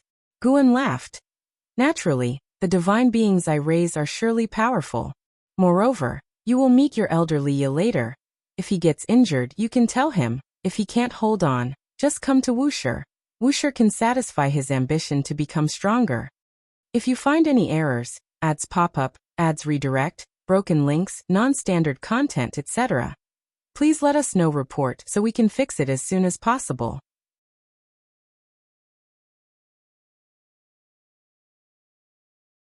Chapter 852. The calamity returns. Even though she received Gu An's promise of protection, Zhenqin did not let down her guard. Before entering the 10,000 Realms Gate, she chose to enter a lengthy seclusion. Time continued to pass. Following an Exion, another innate golden immortal emerged within the beginningless, none other than the Blood Prison Great Saint. The breakthrough of the Blood Prison Great Saint caused quite a stir, sparking a pursuit of becoming innate golden immortals within the beginningless. Now in the Taoist field of the beginningless, the number of heaven-encompassing free immortals surpassed 50. Excluding second-generation disciples, everyone else is among the most outstanding talents of each generation. Not inferior even compared to past figures like Tian Hao, Zhao Rushan, Emperor Tianhong, and Yuan Luo. In the midst of this trend, Zhenqin quietly entered the 10,000 Realms Gate, which Su Han only found out about afterward, leaving him very concerned for Zhenqin. 20 million years later, someone achieved the innate golden immortal realm, shaking the entire dojo. It was none other than the 15th generation disciple, Wuxia. He was the youngest innate golden immortal within the beginningless, making any genius pale in comparison. Even second generation disciples came out of seclusion to witness him. Wuxia crossed the tribulation within the dojo with an earth-shattering commotion. Upon successfully crossing it, he continued to consolidate his cultivation, attracting many disciples to observe. In the courtyard, Guan was sitting on a chair in front of the artifact refining cauldron, one hand holding a book and the other controlling the Taiqing True Fire underneath the cauldron. SAR the Novel Fire. NT website on Google to access chapters of novels early and in the highest quality. A group of disciples entered the yard, still talking about Wuxia. The fact that a 15th generation disciple surpassed many second generation disciples to achieve the innate golden immortal first truly surprised them. They had always paid attention to Wuxia and believed he had unparalleled talent. Yet when Wuxia surpassed them, they felt it was unreal. Such a cultivation speed was truly exaggerated. And Zizai also came. He had not yet achieved the innate golden immortal realm, but was still genuinely happy for Wuxia. He once worried that Wuxia would become a scourge for the beginningless, but after tens of millions of years together, he believed Wuxia would not be that scourge. And Zizai quickly approached Guan, bowed and excitedly said, "Ancestor, Wuxia really achieved the innate golden immortal." Guan did not look at him, only responding with a hum. And Zizai noticed spiritual energy surging within the artifact refining cauldron. Bravely he asked, "Ancestor, Wuxia hasn't done any great deeds, but he's now a genius representative among the disciples of the beginningless. Do you think you could grant him a Tao treasure?" The Tao treasures Guan gave them were exceptionally powerful. Outside, they had never encountered treasures stronger than Tao treasures. Tao treasures could not only facilitate combat, but also help them cultivate and guide them in understanding the great Tao. Tao treasures have become the highest award within the beginningless. And Zizai had always known of Wuxia's desire for the ancestor's approval. He secretly wondered why the ancestor gave special care to Su Han and Duanli, but never showed interest in a talent like Wuxia. Achieving the innate golden immortal is indeed impressive. and the Tao treasure within this cauldron was crafted for him. Guan replied. He neither particularly favored nor disliked Wuxia and naturally wouldn't suppress him. Wuxia's achievement of the innate golden immortal indeed invigorated the beginningless disciples, deserving of a reward. Upon hearing this, Zizai was taken aback, asking, Ancestor, you opened the cauldron millions of years ago. Could it be that you foresaw he would successfully break through? Guan glanced at him and said brusquely, I've long told you, all your futures are in my eyes. I also know you're about to achieve the innate golden immortal too. Zizai scratched his head, offering an awkward smile. Although he admired the ancestor, when the ancestor displayed abilities beyond his comprehension, it continued to astound him. Other second-generation disciples heard that Zizai was close to reaching the innate golden immortal and gathered around him. Well done, you rascal. And Shengtian, who shared the same surname, punched Zizai. Being a descendant of Hao, he had followed Guan in cultivation for over 100 million years, yet hadn't found a chance to break through to the innate golden immortal, and he couldn't help but admire this junior. Celestial Cyan, Tianbai, Jiangshi, Blood Prison Great Saint, and others also praised Zizai, making him feel embarrassed. In front of his juniors he was the stern senior brother and ancestor, but in front of his seniors, he was always uneasy. Guan did not interrupt their discussion. Blood Prison Great Saint even asked him for his opinion on Wuxia. What is there to evaluate? He's the greatest genius in the history of the beginningless. Is there anyone who doubts it? Guan replied casually, leaving everyone speechless. Months later, Wuxia had finished consolidating his cultivation, and on his way back to the cave mansion, he heard other disciples mention Guan's words. The greatest genius in all of history. Wuxia felt both elated and terrified. He had never had a one-on-one encounter with the ancestor, and was unclear about what kind of person the ancestor was. All along, he behaved conspicuously just to attract the ancestor's attention, but he had never succeeded. Now, having truly received the ancestor's praise, he instead felt a bit flustered. Afraid it was a jest, he asked many people, and even Zizai confirmed that the ancestor indeed said so, leaving him in immense satisfaction. He really wanted to meet the ancestor, but didn't dare to visit proactively. In the following days he would deliberately or inadvertently stroll around the mountain path Guan usually passed by. When he encountered Guan, all he received was a slight nod, making him hesitant to approach. During each encounter, Wuxia could only watch Guan leave, inwardly annoyed at his lack of courage. Guan didn't intentionally cold-shoulder Wuxia. After all, he did nod at him. He could hear Wuxia's inner thoughts but couldn't possibly go out of his way to chat with him. He genuinely wasn't interested in Wuxia as a person, just not sharing common interests. Wuxia was entirely a cultivation fanatic, neither reading books, drawing, nor fishing. He was simply uninteresting. A century later, Wuxia completely gave up on the idea of seeking out the ancestor. He decided to dedicate himself once more, continuing to enter closed-door cultivation. Achieving the innate golden immortal was not enough. He would continue to break through. He wanted the ancestor to personally summon him, to hear the ancestor praise him with his own ears. This goal invigorated Wuxia greatly, making him train even more diligently than before his breakthrough into the innate golden immortal realm. On this day, towards the end of spring, Zizai came to the lakeside to meet Guan. This time, Guan had actively summoned him. This was something Wuxia dreamed of, but for Zizai, it was a source of pressure. Guan rarely sought him out in this manner, so being called alone this time, something major must have happened. Sure enough, just after he finished bowing, he heard the first sentence from the ancestor which made his expression change hugely. The calamity of the 3,000 great worlds is here again. This time, it will affect the beginningless, unlike before. Hearing these words, Zizai wasn't surprised because the peaceful times had lasted too long, so any disturbance was understandable. Where does this calamity come from, and why will it affect the beginningless? Zizai hurriedly asked. Guan replied. This time the calamity originates from within the celestial court, and involves the Son of Heaven. Tianhao is the reincarnation of the Son of Heaven, and has already returned to the celestial spirit great world. If someone comes to seize him, do you think the beginningless can stand by indifferently? If you find any errors, ads pop up, ads redirect, broken links, non-standard content, etc., please let us know. Report so we can fix it as soon as possible.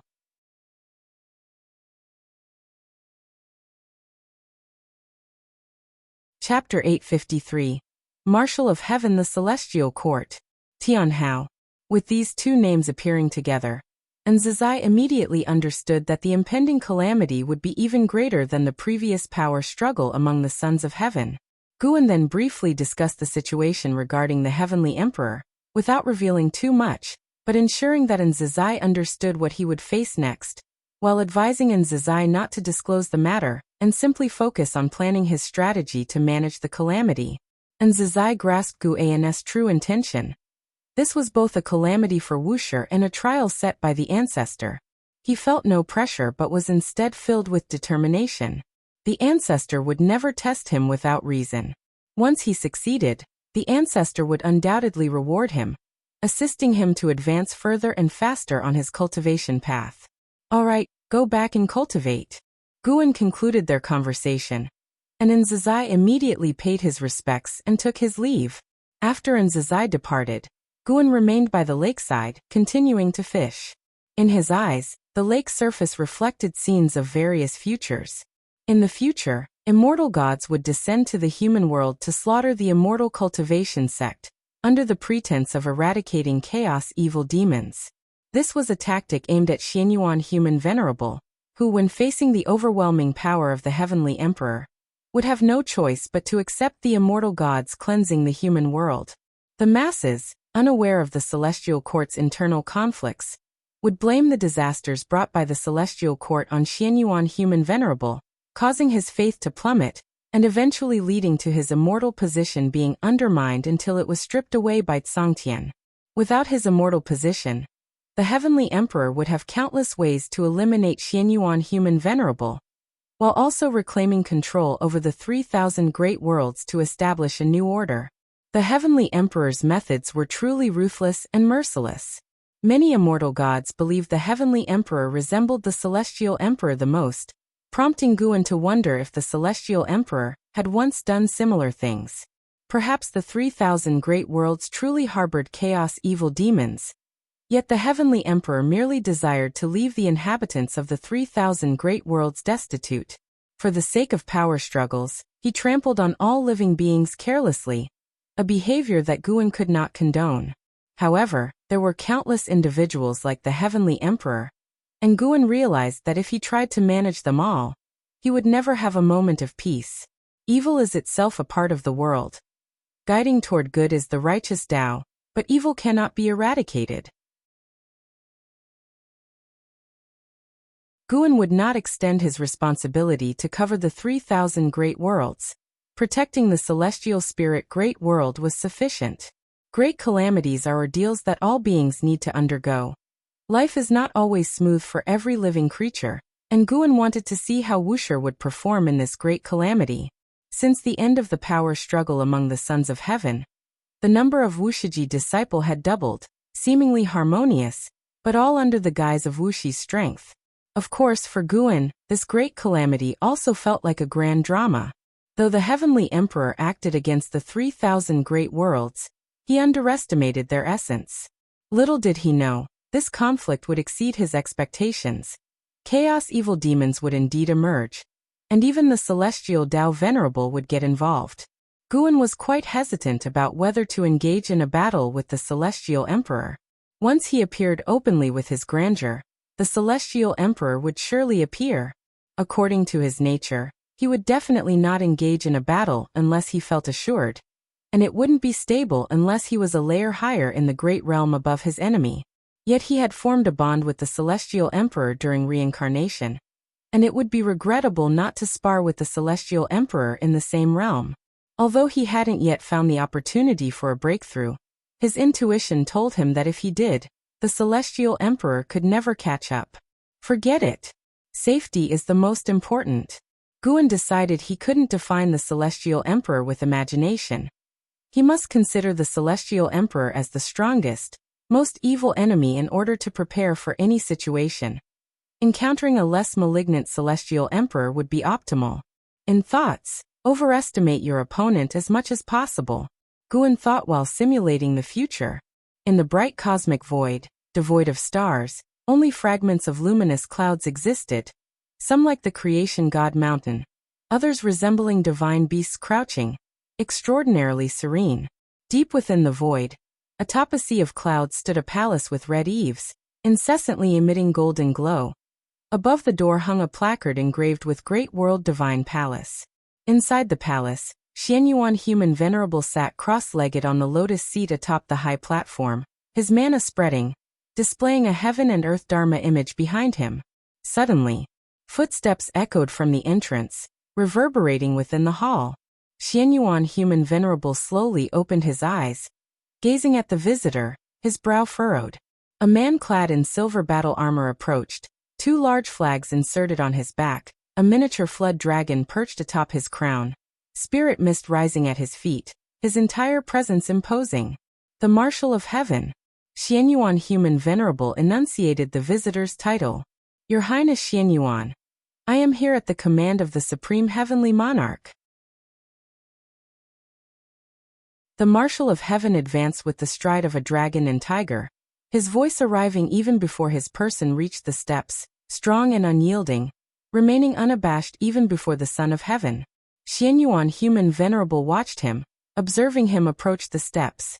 Despite the Marshal of Heaven looking up at him in admiration, he felt a palpable pressure. What does the Heavenly Monarch command? Xianyuan Human Venerable asked. Sichuan Old Immortal hasn't returned. Did an incident occur? Xianyuan Human Venerable anticipated this day since the Heavenly Emperor assumed power, but he hadn't expected it to come so swiftly. And even deploying the Marshal of Heaven.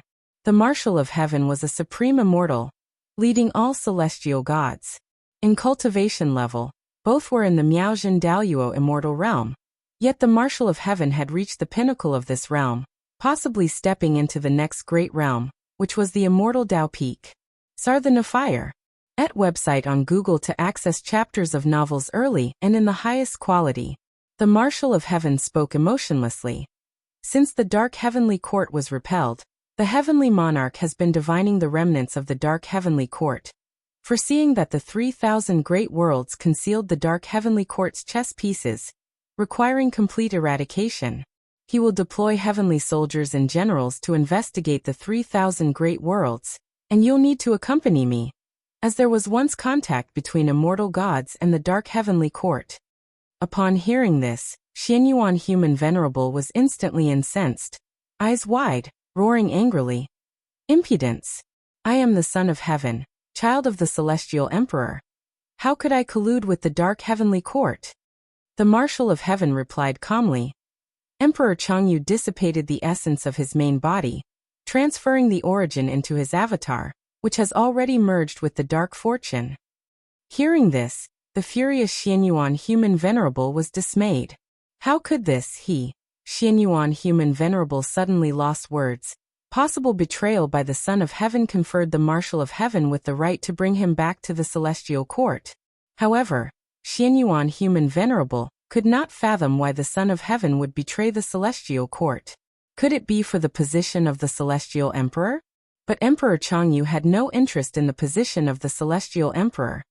He even disliked participating in the power struggles of the Sons of Heaven. He had seen Emperor Shanji's avatar during his conflict with the great immortal divine Yuan. Immediately after gaining power, such betrayal from a Son of Heaven surprised Xianyuan Human Venerable. Feeling something was amiss. If you find any errors, ads pop up, ads redirect, broken links, non-standard content, etc., please let us know. Report so we can fix it as soon as possible.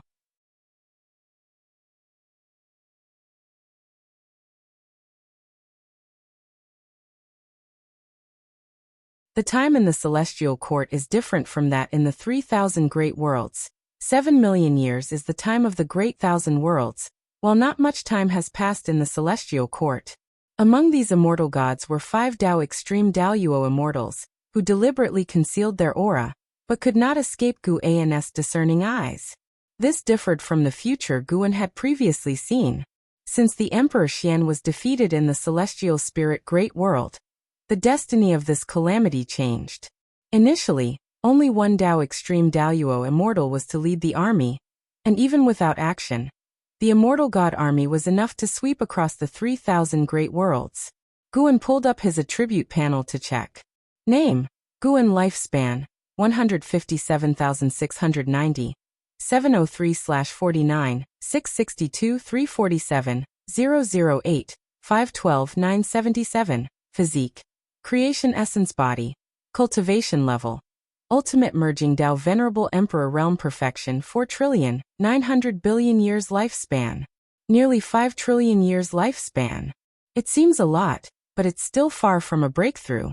Guan took nearly 22 trillion years of lifespan to break through to the ultimate merging Dao. Venerable Emperor, and has not yet accumulated the same lifespan as before. Back then, he could obtain so much lifespan mainly by relying on the evil demons from the struggle for the Son of Heaven. Killing grants lifespan far faster than planting flowers and grass. However, Guan cannot wantonly kill, as he cannot get past the hurdle in his heart. But with the descent of immortal gods, Guan saw another opportunity. This descent of the immortal gods will evolve into a war between the human gods. Even forces beyond the 3,000 Great Worlds will intervene. With the Dark Heavenly Court, Eternal Dao Extreme, and even the Underworld seizing the opportunity, Guan will have many chances to seize lifespans. In Guan's eyes, the future is still changing, as various powers interfere in the calamity of the 3,000 Great Worlds, altering the catastrophe. The Heavenly Emperor still underestimated the power hidden within chaos and the celestial Dao. He intended to take the 3,000 Great Worlds as his knife, yet others seized the chance to conspire against him. As this evolution continues, it's only a matter of time before the Heavenly Emperor enters the stage. And by then, the situation will be uncontrollable. Guan can see such a fate. Surely the Celestial Emperor can too, making him curious about the Celestial Emperor's perspective on all this. The path of the Great Tao. A continent floats in the dark void, on which stands an incomparably gigantic city, with countless beings coming and going, its radiance being the only source of light in the void. In the city, within a pavilion, Liya and Zhenqin sat facing each other at a table. Liya wore a plain white robe. With loose hair, pale face, he looked at Zhenqin, smiled and said, "This city is no simple place. The brews here are all immortal products. Don't be deceived by such a small bottle, its price is not low." Zhenqin raised the wine glass on the table, toasted Liya with it, and drank it all in one go. She put down the glass and asked with concern, "Uncle Master, did you encounter any trouble? Why is your aura so chaotic?" Now Liya had already become a heaven-encompassing free immortal, with a cultivation higher than Zhenqin's. Yet Zhenqin could feel his unstable aura, showing his injuries were not light. Liya shook his head with a smile. "It's nothing serious. On the path of the Great Tao there are countless opportunities. Conflict is inevitable. Sometimes encountering Taoist emperors or primordial Tao emperors is bad luck. Don't worry, such injuries are nothing to me." In front of the junior Zhenqin, he could not show weakness, lest she return to tell Guan about it. To dispel Zhenqin's skepticism, Liya proactively narrated his recent grudges. Of course, the conclusion of the matters naturally ended in a grand manner. "Dare to provoke me, even though I come from the mortal realm, I will not tolerate them." Liya boasted enthusiastically, spreading his arms, supporting them on the table edges, showcasing his demeanor as a great power. Zhenqin was silent for a moment, then said, "Uncle Master, if you can't endure it, you can return to Wuxia. My master said that there are opportunities for you to grow stronger in Wuxia. There's no need to struggle so hard." At this, Liya's smile froze. He paused, coughed awkwardly. "Why would I struggle? Such carefree and freewheeling life is exactly what I desire. Don't overthink it. When you return, tell your master I am fine, he need not worry, and tell him to be cautious. Who knows, next time we meet, I might have surpassed him in cultivation." After hearing this, Zhenqin couldn't help but ask, "Uncle Master, what is your current cultivation level?" Liya replied proudly, "I have already attained heaven-encompassing free immortal." CTH Novel F. Ire. Net website on Google to access chapters of novels early and in the highest quality. Before he left the celestial spirit great world, the heaven-encompassing free immortal was the most powerful realm. After hearing this, Zhenqin mourned for Liya in her heart. The blood prison great saint, that ox, had already attained innate golden immortal. Uncle Master, why do you trouble yourself so? She wanted to spread this matter, yet felt it inappropriate, as the blood prison great saint had previously mentioned wanting to teach Liya a lesson, because Liya did not respect him when he was an ox. If you find any errors, ads pop up, ads redirect, broken links, non-standard content, etc., please let us know. Report so we can fix it as soon as possible.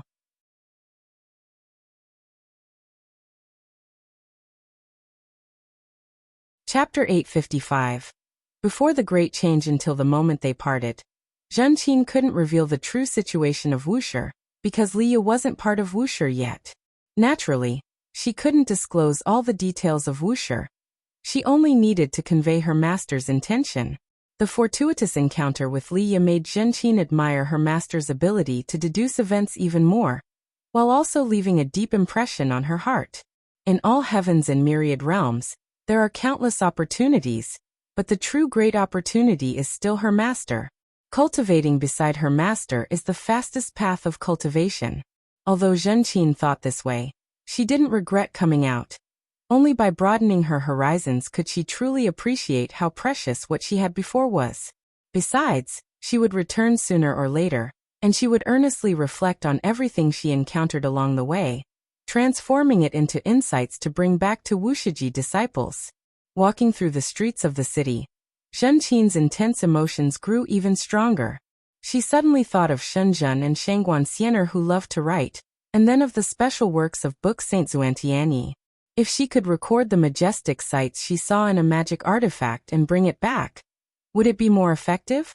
However, some scenes can only be truly felt through personal experience to sense their vast Tao intent. While Zhenqin was pondering, a large number of cultivators suddenly flew over from above, each with an imposing aura, interrupting her thoughts. She looked up, raising her eyebrows.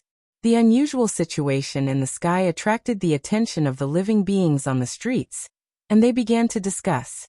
It's people from Xiandao Mansion. Something significant must be happening. Don't you know? Remnants of the dark heavenly court have appeared in the 3,000 great worlds. The celestial court has dispatched immortal gods to investigate. This disturbance is even greater than the previous struggle for the Son of Heaven. Isn't the 3,000 great worlds already under Xianyuan Human Venerable's control? Is he the one investigating? Not so. It's said that stronger forces are involved, and Xianyuan Human Venerable might face difficulties. How do you know so much? My fellow Taoist participated in the struggle for the Son of Heaven millions of years ago. He sent me a message back then, saying that the 3,000 great worlds would undergo major changes. Since the outbreak of the struggle for the Son of Heaven, the celestial court is no longer so mysterious. At least Xianyuan Human Venerable, Great Immortal Divine Yuan, and their subordinates, the immortal gods, have become well known across the heavens. Upon hearing them mention the 3,000 great worlds, Zhenqin's brow involuntarily furrowed. She felt an instant urge to return, but upon further thought, realized that with her strength, she couldn't change such a catastrophe, and besides, the celestial spirit great world had Wuxia, so nothing could happen. She continued forward, attentively listening to the information along the way. Before this, she would also hear news of the heavenly court immortals, but never as much as now. The return of Xiandao Mansion's cultivators directly unleashed the internal struggles of the celestial court into the public eye, spreading throughout the entire city. Not just in this huge city, but wherever there were many living beings along the path of the great Tao. The news was received earlier. The celestial court plans to take action on the 3,000 great worlds. The living beings who could come to the path of the great Tao were not mere mortal spirits. They knew very well that the dispatch of so many immortal gods by the celestial court to descend would not be for a simple investigation. Old legends about the once annihilation of the 3,000 great worlds were also being unearthed, giving the cultivators on the path of the great Tao a more profound understanding of the celestial court. In the messages that followed, the 3,000 great worlds gradually got the news. Some great worlds were jubilant because their worlds indeed had evil demons, but more great worlds felt fear, always feeling that the arrival of the immortal gods would bring trouble to the world. Thousands of years later, the news also spread into the celestial spirit great world, causing all the sects to be shaken. They too felt that the arrival of the immortal gods signaled an impending catastrophe. Within the Taoist field of the beginningless, on a ridge, thousands of Wuxia disciples gathered. Wuxia, dressed in a white robe, stood on the slope, everyone watching him. As the breeze blew, his robe fluttered, and the robe was emblazoned with a red sparrow, closely resembling the Wuxia divine sparrow. Wuxia said loudly, "Fellow disciples, I haven't experienced the struggle for the Son of Heaven, but based on the past, when immortal gods descend in great numbers, it's definitely not a good thing. Even if the immortal gods don't make mischief, there's inevitably a seed of calamity in the human world. If chaos arises, we Wuxia must take the lead and defend the heavens and earth." As soon as these words were spoken, the Wuxia disciples on the mountain all echoed, "Sarch * the Novelier. Net website on Google to access chapters of novels early and in the highest quality. The ones who came were not the entire Wuxia, just a small group of disciples who had a good relationship with Wuxia. Wuxia thought this was a good opportunity. He wanted to accomplish a great deed, letting all living beings know who the true protector of heaven and earth was. And Zizai stood on a distant mountaintop, watching this scene, with a face full of gratification. The fourth-generation disciple Hai Yuan sighed. Thinking back to when he first joined Wuxia, I never would have imagined he could grow to his current height. Not only is his cultivation level profound, but his prestige is also quite good. Being able to gather so many disciples based on his connections is indeed remarkable. And Zizai's lips curled up, saying, "It's far more than that.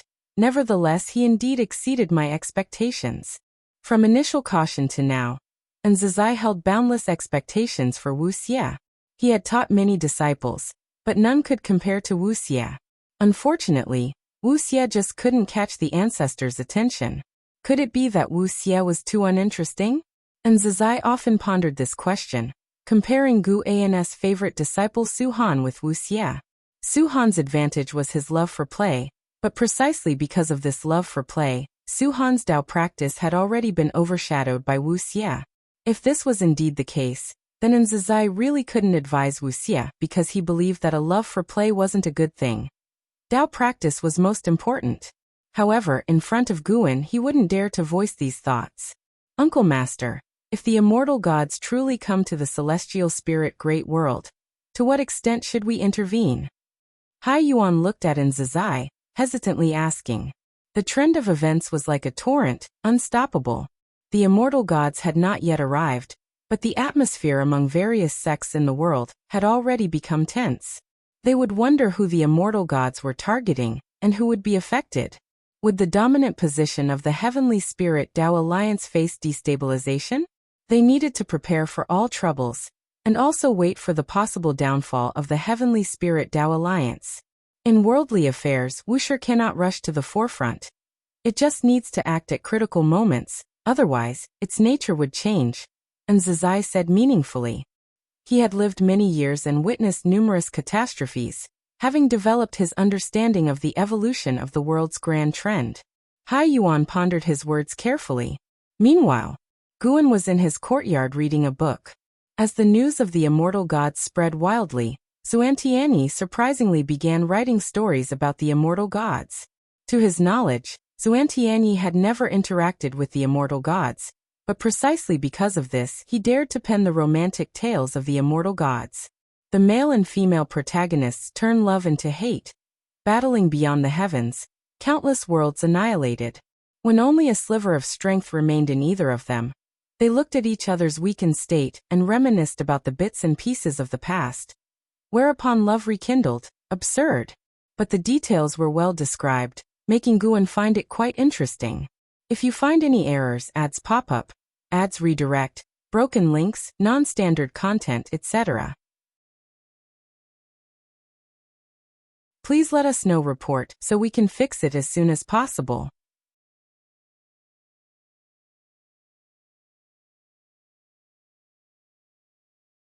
Chapter 856, Battle of Nine Extremes. It's quite lively outside. Shenzhen turned his head to Guan, who was reading, and said, besides Wuxia, other disciples were gathering in different places, making similar calls. The number of disciples in Wuxia now amounted to hundreds of thousands, not counting those out for training. With so many disciples, circles naturally formed based on the closeness of relationships. Wuxia could rally a group of disciples, and naturally, other disciples could do the same. Fighting within Wuxia was not forbidden. As long as it was healthy, without harming fellow disciples, external competition was allowed. Guan casually replied, let them mess around. They have yet to experience tribulations, treating calamities as a game. After tens of millions of years, most of the disciples within Wuxia had not experienced tribulations. Born on the nine-spirit continent, they had cultivated steadily until now. Although they spoke righteously about the arrival of the immortal gods, in reality, they only felt excitement, with no trace of worry. Challenging the immortal gods was something that filled them with fighting spirit. Shenzhen smiled and followed. I can already foresee the scene of the immortal gods descending. Although it's tragic, the fate seems vague, as if it could change at any moment, which means you might intervene. Though she hadn't yet achieved innate golden immortal, her long-term research on the way of cause and effect made her better at deducing fate than an innate golden immortal. Her achievements were due to not only Guan's Dao intense assistance, but also the power of the great cause and effect steal from the Emperor of Eternal Life. We can't just let someone destroy our home, can we? Guan replied softly. His answer surprised Shenzhen a bit. She felt Guan had changed. In the past, even if he had plans in mind, he wouldn't directly speak out like this. Now he was more assertive. This indicated that his strength had grown again. Shenzhen couldn't help but wonder if his frequent outings truly allowed him to gain insights from the red dust. Just then, Guan put down his book, looking towards the celestial vault. What's wrong? Shenzhen asked curiously. Guan replied, a great world has started rebelling against the immortal gods, and it's intense. Nine Extremes Great World. Among the 3,000 great worlds, one ranked in the top 10 in heritage. When the immortal gods descended, they didn't stop them, allowing them to search the great world. But as more and more living beings were exterminated, they couldn't sit still, thus initiating the first battle between human and gods. Before this, in the great worlds where the immortal gods had been, even if there was resistance, it was minor and couldn't form a scale. But the Nine Extremes Great World was the first where all beings united in resistance. It must be said, the Nine Extremes Great World was indeed powerful, with over 100 innate golden immortals, and even a hidden ancient Miaozhen Daoyuo immortal. Before this, the celestial gods dared not act recklessly, maintaining good relations with the various forces of the Nine Extremes Great World. But now they had become complete enemies. Guan saw that the head of the heavenly gods, Marshal of Heaven, made a move. Though this supreme immortal was also a Miaozhen Daoyuo immortal, his strength was formidable, completely overwhelming the Miaozhen Daoyuo immortal from the other side, and each strike hit the morale of the Nine Extremes Great World. This battle doomed the Nine Extremes Great World to failure, and its former glory would be no more. But with other beings from the 3,000 great worlds within, they would spread the word of this battle, encouraging other great worlds to unite against the immortal gods sooner.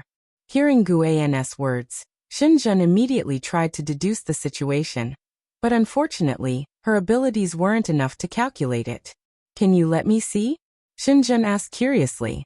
With a wave of Guan's hand, Shenzhen's pupils changed, displaying the situation of the Nine Extremes Great World. Her expression followed suit, with shock gradually climbing onto her face. Even with her cultivation level looking at it, the battle was incredible. The heritage of the Nine Extremes Great World was immense, the presence of the immortal gods was invincible, and those magical treasures larger than the heavens all stimulated her eyes. Guan did not comment on this battle, but silently watched with her. The battle lasted for many years. Even with the Miaozhen Daoyuo immortal suppressed, the beings of the Nine Extremes Great World did not give up their fighting spirit, still choosing to fight to the death. Sarch ** the Nephire. Et website on Google to access chapters of novels early and in the highest quality, until the entire great world fell into silence.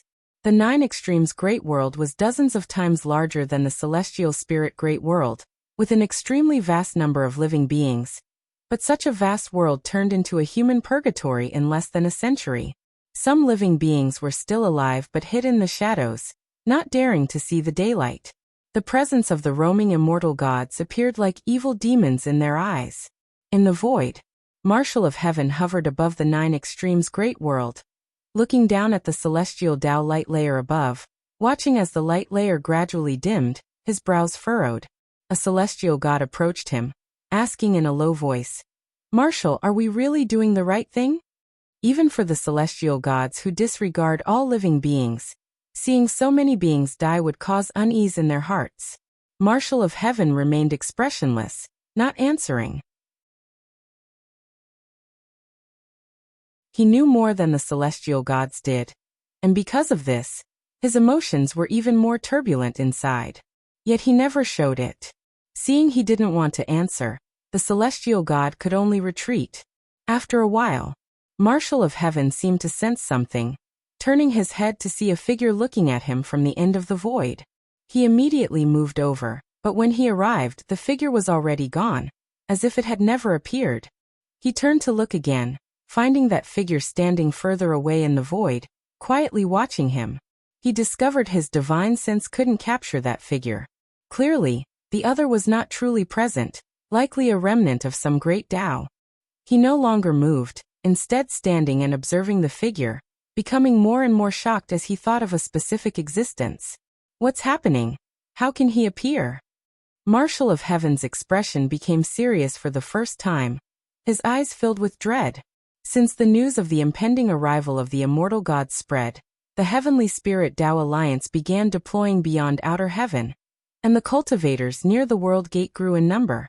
Due to the presence of the celestial spirit god, they dared not approach. On this day, the world gate lit up, causing the distant cultivators to become tense. Soon, Tai Immortal Monarch stepped out, causing the cultivators to breathe a sigh of relief. They had seen Tai Immortal Monarch before and knew this immortal god was on their side. The celestial spirit god stood, looking at Tai Immortal Monarch, not bothering with courtesy, and hurriedly asked, "What's the situation?" Tai Immortal Monarch's face looked grim, saying, "The celestial court has closed the heavenly ascension stairs leading to the 3,000 great worlds. I cannot return to the celestial court, but I have discovered that this time, it's Marshal of Heaven himself." Marshal of Heaven. The celestial spirit god's expression changed drastically. For the celestial gods, Marshal of Heaven was an existence of the highest order. They have never been to the interior of the celestial court, and in their eyes, Marshal of Heaven is no weaker than the celestial emperor. Such an existence came personally. The celestial spirit god felt distressed for the celestial spirit great world again, but thinking of Guan, his mood calmed somewhat. If you find any errors, ads pop up, ads redirect, broken links, non-standard content, etc., please let us know. Report so we can fix it as soon as possible.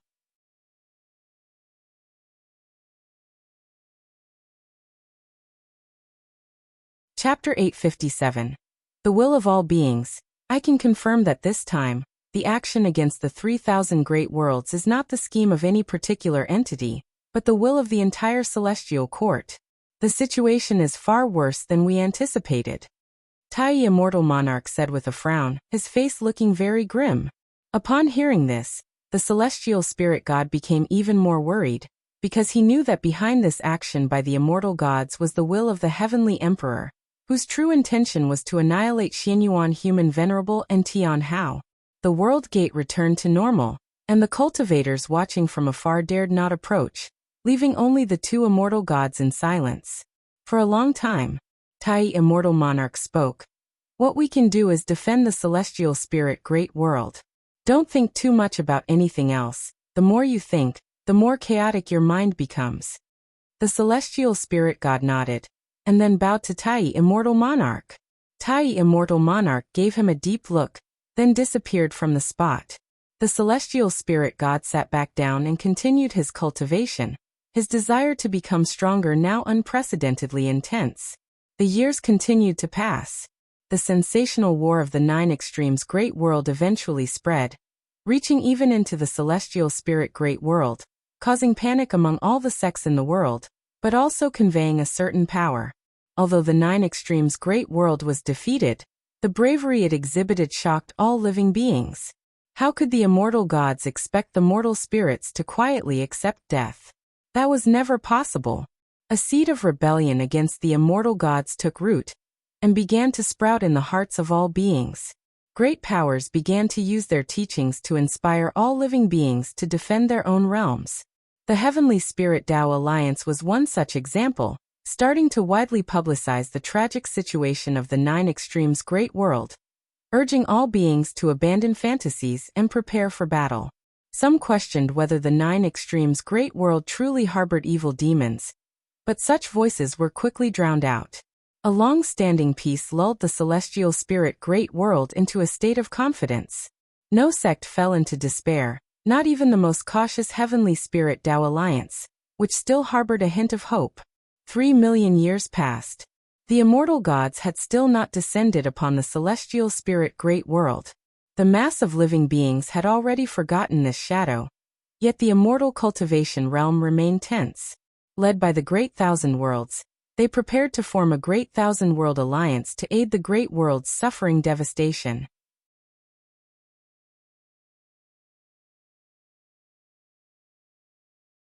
He beckoned with a hand, and the Wuxia divine sparrow flew over, landing on the table. At this moment, another person appeared, second-generation disciple LV Xian. Se of the novel Fire. Et website on Google to access chapters of novels early and in the highest quality. Not long ago, LV Xian had just achieved the rank of innate golden immortal, consolidating his reputation as a genius. Recently, his fame in the dojo had surged. Master, I want to venture out. What do you think? LV Xian sat down boldly at the table and asked excitedly. He had been in seclusion previously, but after hearing about the fights in the Nine Extremes Great World, his entire fighting spirit was ignited, and he wanted to challenge the immortal gods. Guan looked at him and said, "This is not a child's play. If you die out there, I will not save you.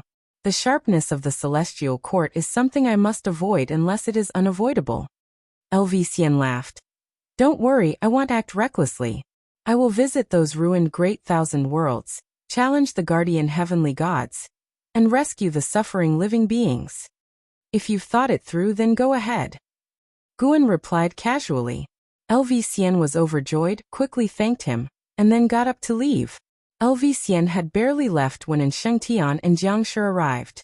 They also wanted to leave the celestial spirit Great World to explore, and their reasons were much like LV Xian's.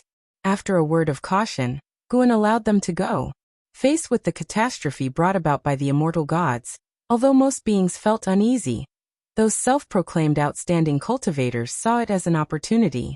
Guan once again looked to the future, and found that the schemes targeting Wuxia were increasing. Those Great Thousand Worlds ravaged by the immortal gods were being invaded by another force, the Dark Heavenly Court. They guided the surviving beings to harbor hatred for the Celestial Court, expanding their own power. They would encounter Wuxia disciples, and thus develop an interest in Wuxia, even alarming a Dark Heavenly Court great power, whose cultivation level was not inferior to the Emperor Bone Profound Venerable. The great powers had yet to conceive thoughts of targeting Wuxia, but Guan had already foreseen the trajectory of events after the convergence of causality. Simultaneously, life expectancy predictions continuously popped up as his future enemies. Since Guan broke through, his karmic enemies had increasingly diminished, except recently they had grown. As he awaited visits from other disciples, Guan began searching for a suitable battlefield. He was preparing to harvest lifespans. The immortal gods, being immortal, couldn't grant him lifespans, but there were quite a few beings who, out of fear, pledged themselves to the immortal gods. Furthermore, the Dark Heavenly Court would attract endless evil demons. If you find any errors, ads pop up, ads redirect, broken links, non-standard content, etc., please let us know report so we can fix it as soon as possible.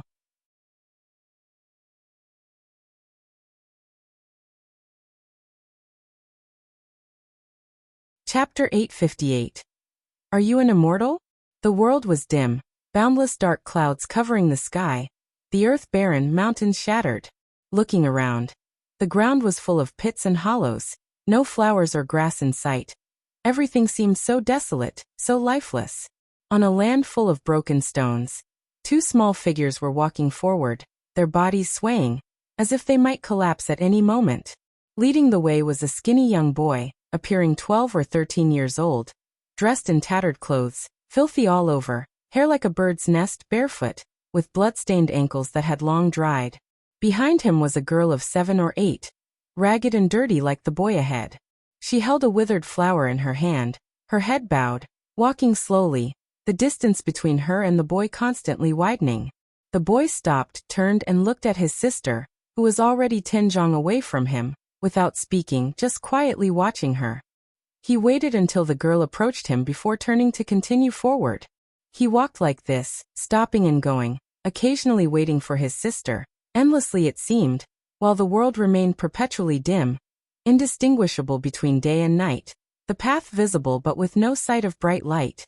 Suddenly, the boy's eyes brightened, he quickly walked forward, arriving at a puddle, kneeling directly beside it, supporting himself with his hands, and began drinking the water, not caring about its murkiness, nor the floating blood also which did not catch his attention. Seeing the boy's actions, the little girl hurried her steps, stumbling to his side and kneeling down to drink with him. The siblings drank like wild animals, appearing so insignificant on this desolate land. Cough, cough. The girl suddenly sat on the ground, starting to cough violently. The boy raised his head to look at her, scolding, "Drink slower, it's just the two of us, enough for us to drink." After the girl stopped coughing, she whispered, "Sorry, brother." The boy sighed, ruffled her hair, motioned her to continue drinking. The girl lowered herself back down to drink, while the boy watched her, his heart filled with bitterness. He was from a wealthy family when he was young, eating and drinking whatever he wanted. Then in the year his sister was born, countless meteors from outer heaven crashed down, destroying the city he lived in. Only he and his sister survived by luck. He had raised her since then. Even he finds it unbelievable. Recalling the past seemed like a lifetime ago, and looking at the future, his heart was filled with limitless confusion. He was close to not being able to hold on, not understanding the meaning of living on. He had no confidence to raise his sister to adulthood, because he himself did not have confidence to live a few more years. Thinking like this, he sat on the ground, looking up at the dark sky. The blue sky in his memory seemed non-existent, as if it was all in his imagination. The boy suddenly felt very tired, as if all the strength in his body had been drained. He slowly lay down, his body forming a big character. At this moment, the endless dark clouds above began to churn, rapidly forming a spectacular vortex, growing ever larger, as if to swallow the entire world. The boy widened his eyes, suspecting he was seeing things, so he rubbed his eyes, looked again. The vortex of dark clouds had grown larger. Even lightning appeared, but there was no sound, like a phantom scene. He quickly sat up, patting his sister's back, motioning her to look up. The little girl looked up, immediately widening her eyes, her small mouth instinctively opening, the murky water flowing down, wetting her clothes. The siblings stared dumbly at the sky, helpless. Soon, a surge of black mist poured out from the cloud vortex, spreading over the entire world, oppressing them immensely. Gradually, the boy heard a buzzing sound. He became alert, hurriedly dragging his sister toward a nearby giant rock. The siblings hid behind the boulder, the girl covering her mouth, while the boy cautiously peeked out. His pupils suddenly dilated. It turned out it wasn't black mist, but horrifying black evil demons, the nearest demon to him flying like a mountain, scaring him into quickly pulling back, holding his sister tightly. Boom! A gust of wind roared by, stones flying wildly. The boulder behind them started to tremble, making them even more nervous and afraid. Yet even so, they didn't make a sound. A dark shadow swept past. The boy slightly raised his head, saw a black evil demon with wings flying toward the horizon, followed by others flying over their heads. The demons were diverse, some like humans, some like monsters, each gigantic, emitting a violent bloody scent. The boy was terribly frightened and lowered his head again, not daring to look. The sound of the demons flying was so noisy, growing louder, until it was deafening. Why? Why were we born in such a world? Why are we alive? Father, you said there is the heavenly Tao, and there are immortals in the heavens. If there really are gods, why don't they protect us? Father, besides us, are there really other people in this world? The boy cried out in his heart. He was only 13, no matter how strong he appeared to be, facing the evil demons covering the sky. He was also afraid and despaired. He pressed down on his sister's head tightly, afraid she would see the terrifying scene above. Only, he felt a gust coming from the front, though the demons were coming from behind. How could there be wind from the front? Realizing something, his body started to shake violently. Father, I'm scared. The boy gritted his teeth tightly, but couldn't control his fear and uttered these 4 words. Suddenly, the wind from the front disappeared.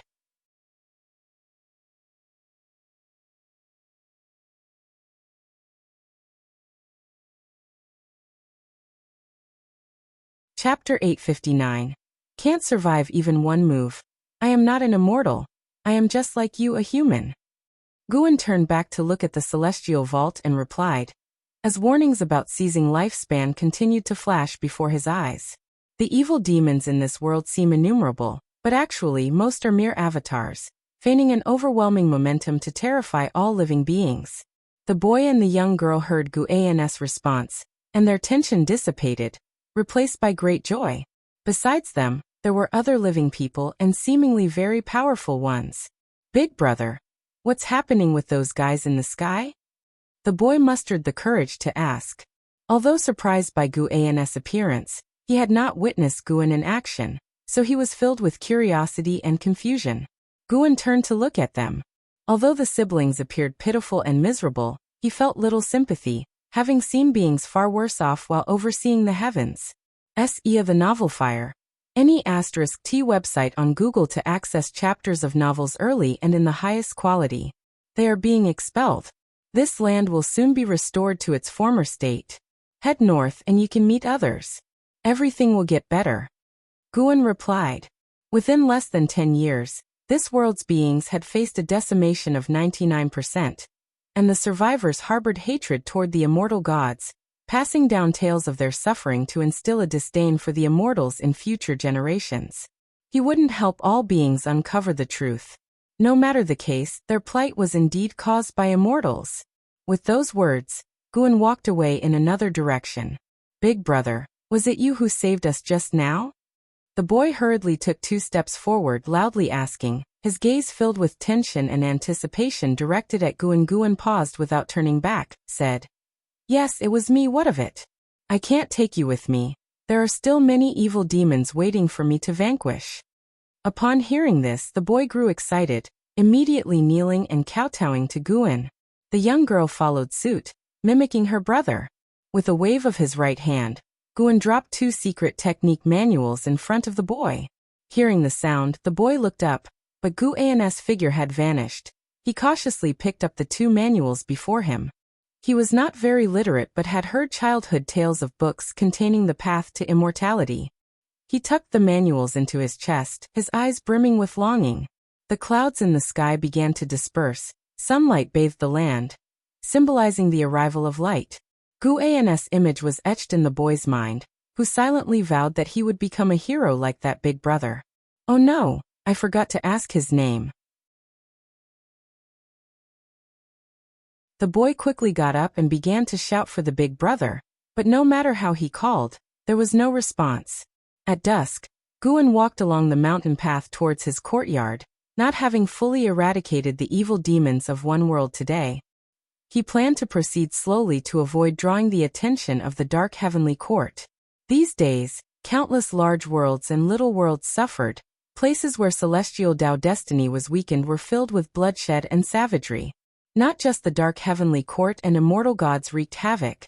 Many local demon cultivators and demons took the opportunity to fulfill their desires, and even ghosts and gods from the underworld descended to the human world, with battles erupting every moment. The 3,000 Great Worlds is merely a collective term. Beneath each large world lay countless little worlds, places where even the Mahayana realm is difficult to arise, outnumbering the stars. Guan intended to slowly harvest lifespans, seizing this rare opportunity to its fullest. If he encountered beings that evoked his compassion, he would not hesitate to leave them with a chance, enabling them to grow stronger independently. Overall, today's gains put Guan in a good mood. He walked along while searching for his next target, able to restore that large world to peace within 5 days, allowing him to choose his next target in advance. Notably, he saw Leah.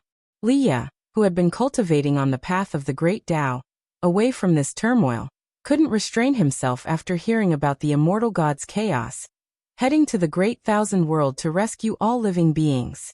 Knowing his strength was insufficient against immortal gods, he chose to save shattered large worlds, a decision that also altered his fate.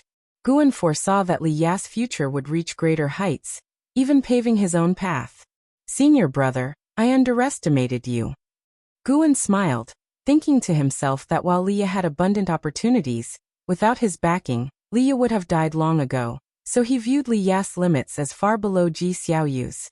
Yet, facing the immortal's calamity, Leah treaded a stronger path, earning his fresh respect. He genuinely felt happy for Leah. He was so stubborn, unwilling to become his full-fledged subordinate, and now finally had hope.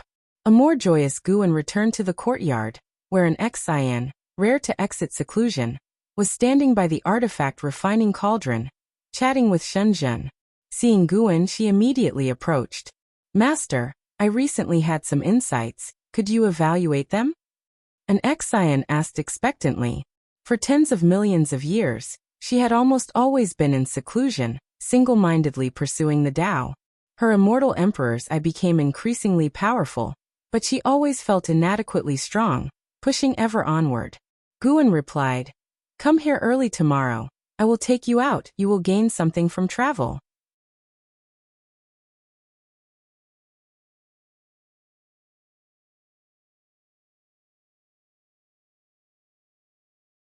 Chapter 860. Li Ya's Destiny. Guan walked through the mountains and forests with an Xian, who followed behind without asking, her eyes full of anticipation. Suddenly, the environment before Nzin's eyes changed abruptly. She found herself in a vast heaven and earth, walking with her master along a cliff. In the celestial vault hung remnants of clouds, red twilight reflecting on the sky, the undulating mountains and earth majestic and magnificent, with huge bones scattered all over the landscape. It was not the first time she experienced her master's Tingnua step technique, but she was shocked every time. She couldn't see through it at all, couldn't sense any signs, which made her sigh in her heart about the gap between herself and her master.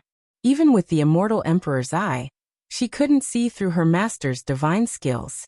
"Next, you and I will transform into nameless cultivators to eradicate the evil ways of this realm. I permit you to use the immortal emperor's eye." Guan walked ahead speaking. Search * the novel, Fire. @ website on Google to access chapters of novels early and in the highest quality. Upon hearing this, Nzin's eyes brightened.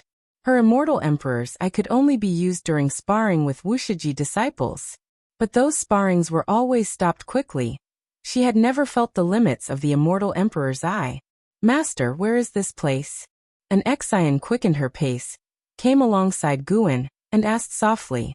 Her gaze turned to the distance, seeing enormous stars floating at the horizon, as if they might collide with this heaven and earth at any moment, creating a strong visual impact.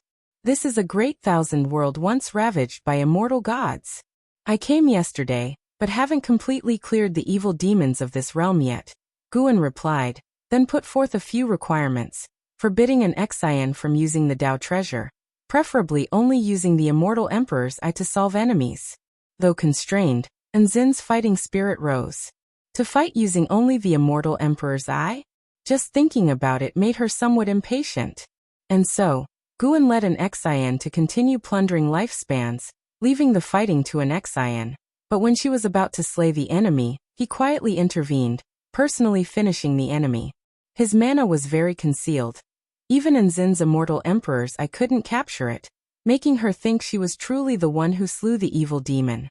It wasn't until dusk that Guan took an Exian back to Wuxia. The next morning, he wandered with an Exian inside the Taoist field of the beginningless, picking mature medicinal herbs. No matter how many millions of years passed, the master still maintained such habits, making an Exian full of admiration in her heart. As her cultivation level grew stronger, let alone planting or picking medicinal herbs, she even found managing disciples troublesome, fully delegating to her apprentices. She felt the gap between herself and her master was not only in cultivation level, but also in mentality. This unwavering Tao heart was what she truly should pursue. After picking the herbs, Guan then leisurely took an Exian to that great world. The following days were essentially like this, going out during the day to slay demons and return by evening. Many Wuxia disciples glimpsed their figures, though with much speculation, none could guess what they actually did. On a moonlit night, the moon was bright with sparse stars, meteors occasionally streaked across the sky. On a hillside, Leah sat before a bonfire, roasting a huge pig leg, with dozens of boys and girls squatting nearby, all drooling as they watched the roasted pig leg. They didn't dare to speak, fearing to disrupt this beautiful scene. Leah, watching their expressions, only felt amused. He coughed softly, saying, "Hurry up and cultivate, don't waste time. What if we encounter demons tomorrow, and I die under their claws? What will you do?" Upon hearing this, the boys and girls scattered, each sitting cross-legged to cultivate, although their eyes occasionally glancing at the roasted pig leg. They were really hungry. It had been a long time since they smelled such a meat fragrance. Leah also felt sour in his heart. He felt he was so fortunate, born in the peaceful era of the celestial spirit great world. Even when encountering a celestial calamity, there was junior brother Gu to avert disaster. Yet when looking at the children of this realm, whose parents were all gone, living in fear and peril, even if he rescued them, he could only protect them for a moment, not a lifetime. He couldn't always shelter these children, because he still had to save more lives. He turned his eyes to the bonfire, seeing his own face within the flames. Leah, Leah, you traverse the heavens, experiencing countless hardships. You've been carefree and at ease, but what do you really seek? At least junior brother Gu always protects his world, while you wander everywhere. What exactly do you want? Leah asked himself in his heart. This was a question he often pondered upon entering. Seeing the devastating hardships brought upon the world by immortal gods, yet unable to stop it, unable to even tell the suffering masses the truth, he felt he was thinking and worrying about too much, like a headless fly, saving the sufferers but unable to change the phenomenon. There would always be people suffering. Even though he kept doing this, he lacked any influence relative to the vast heavenly Tao. Leah lost in thought, reminiscing about his past life. The more he pondered, the colder his heart felt. For a long time.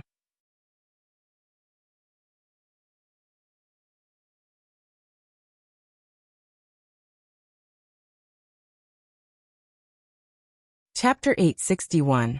1 quadrillion years. In the blink of an eye, 100 years passed, vanishing swiftly. Guan didn't slay demons and exorcise spirits with an Exian every day, but he still ventured out dozens of times each year, rapidly increasing his lifespan. Until this day, a series of prompts appeared before his eyes. Your lifespan has broken through 100 quintillion years for the first time, beginning a random upgrade of the lifespan function. Your lifespan projection function has been upgraded. Lifespan projection upgrade successful. Lifespan projection. You can consume lifespan to project the Great Tao, manifesting 3,000 projection bodies to visit different Tao worlds. Before the projection, you can only choose one Tao to pursue. The projection body cannot be deduced, and you cannot obtain memories from the projection body, but can gain their insights on the Great Tao. The Tao projection is no longer restricted within the heavenly Tao, and can transcend time and space. 100 quintillion years, that's 100 billion years, 1 million trillion years, 100 quadrillion years. This already surpasses Gu An's lifespan from his last breakthrough, making him secretly lament that taking lives yields much more lifespan. CTH Novelfire.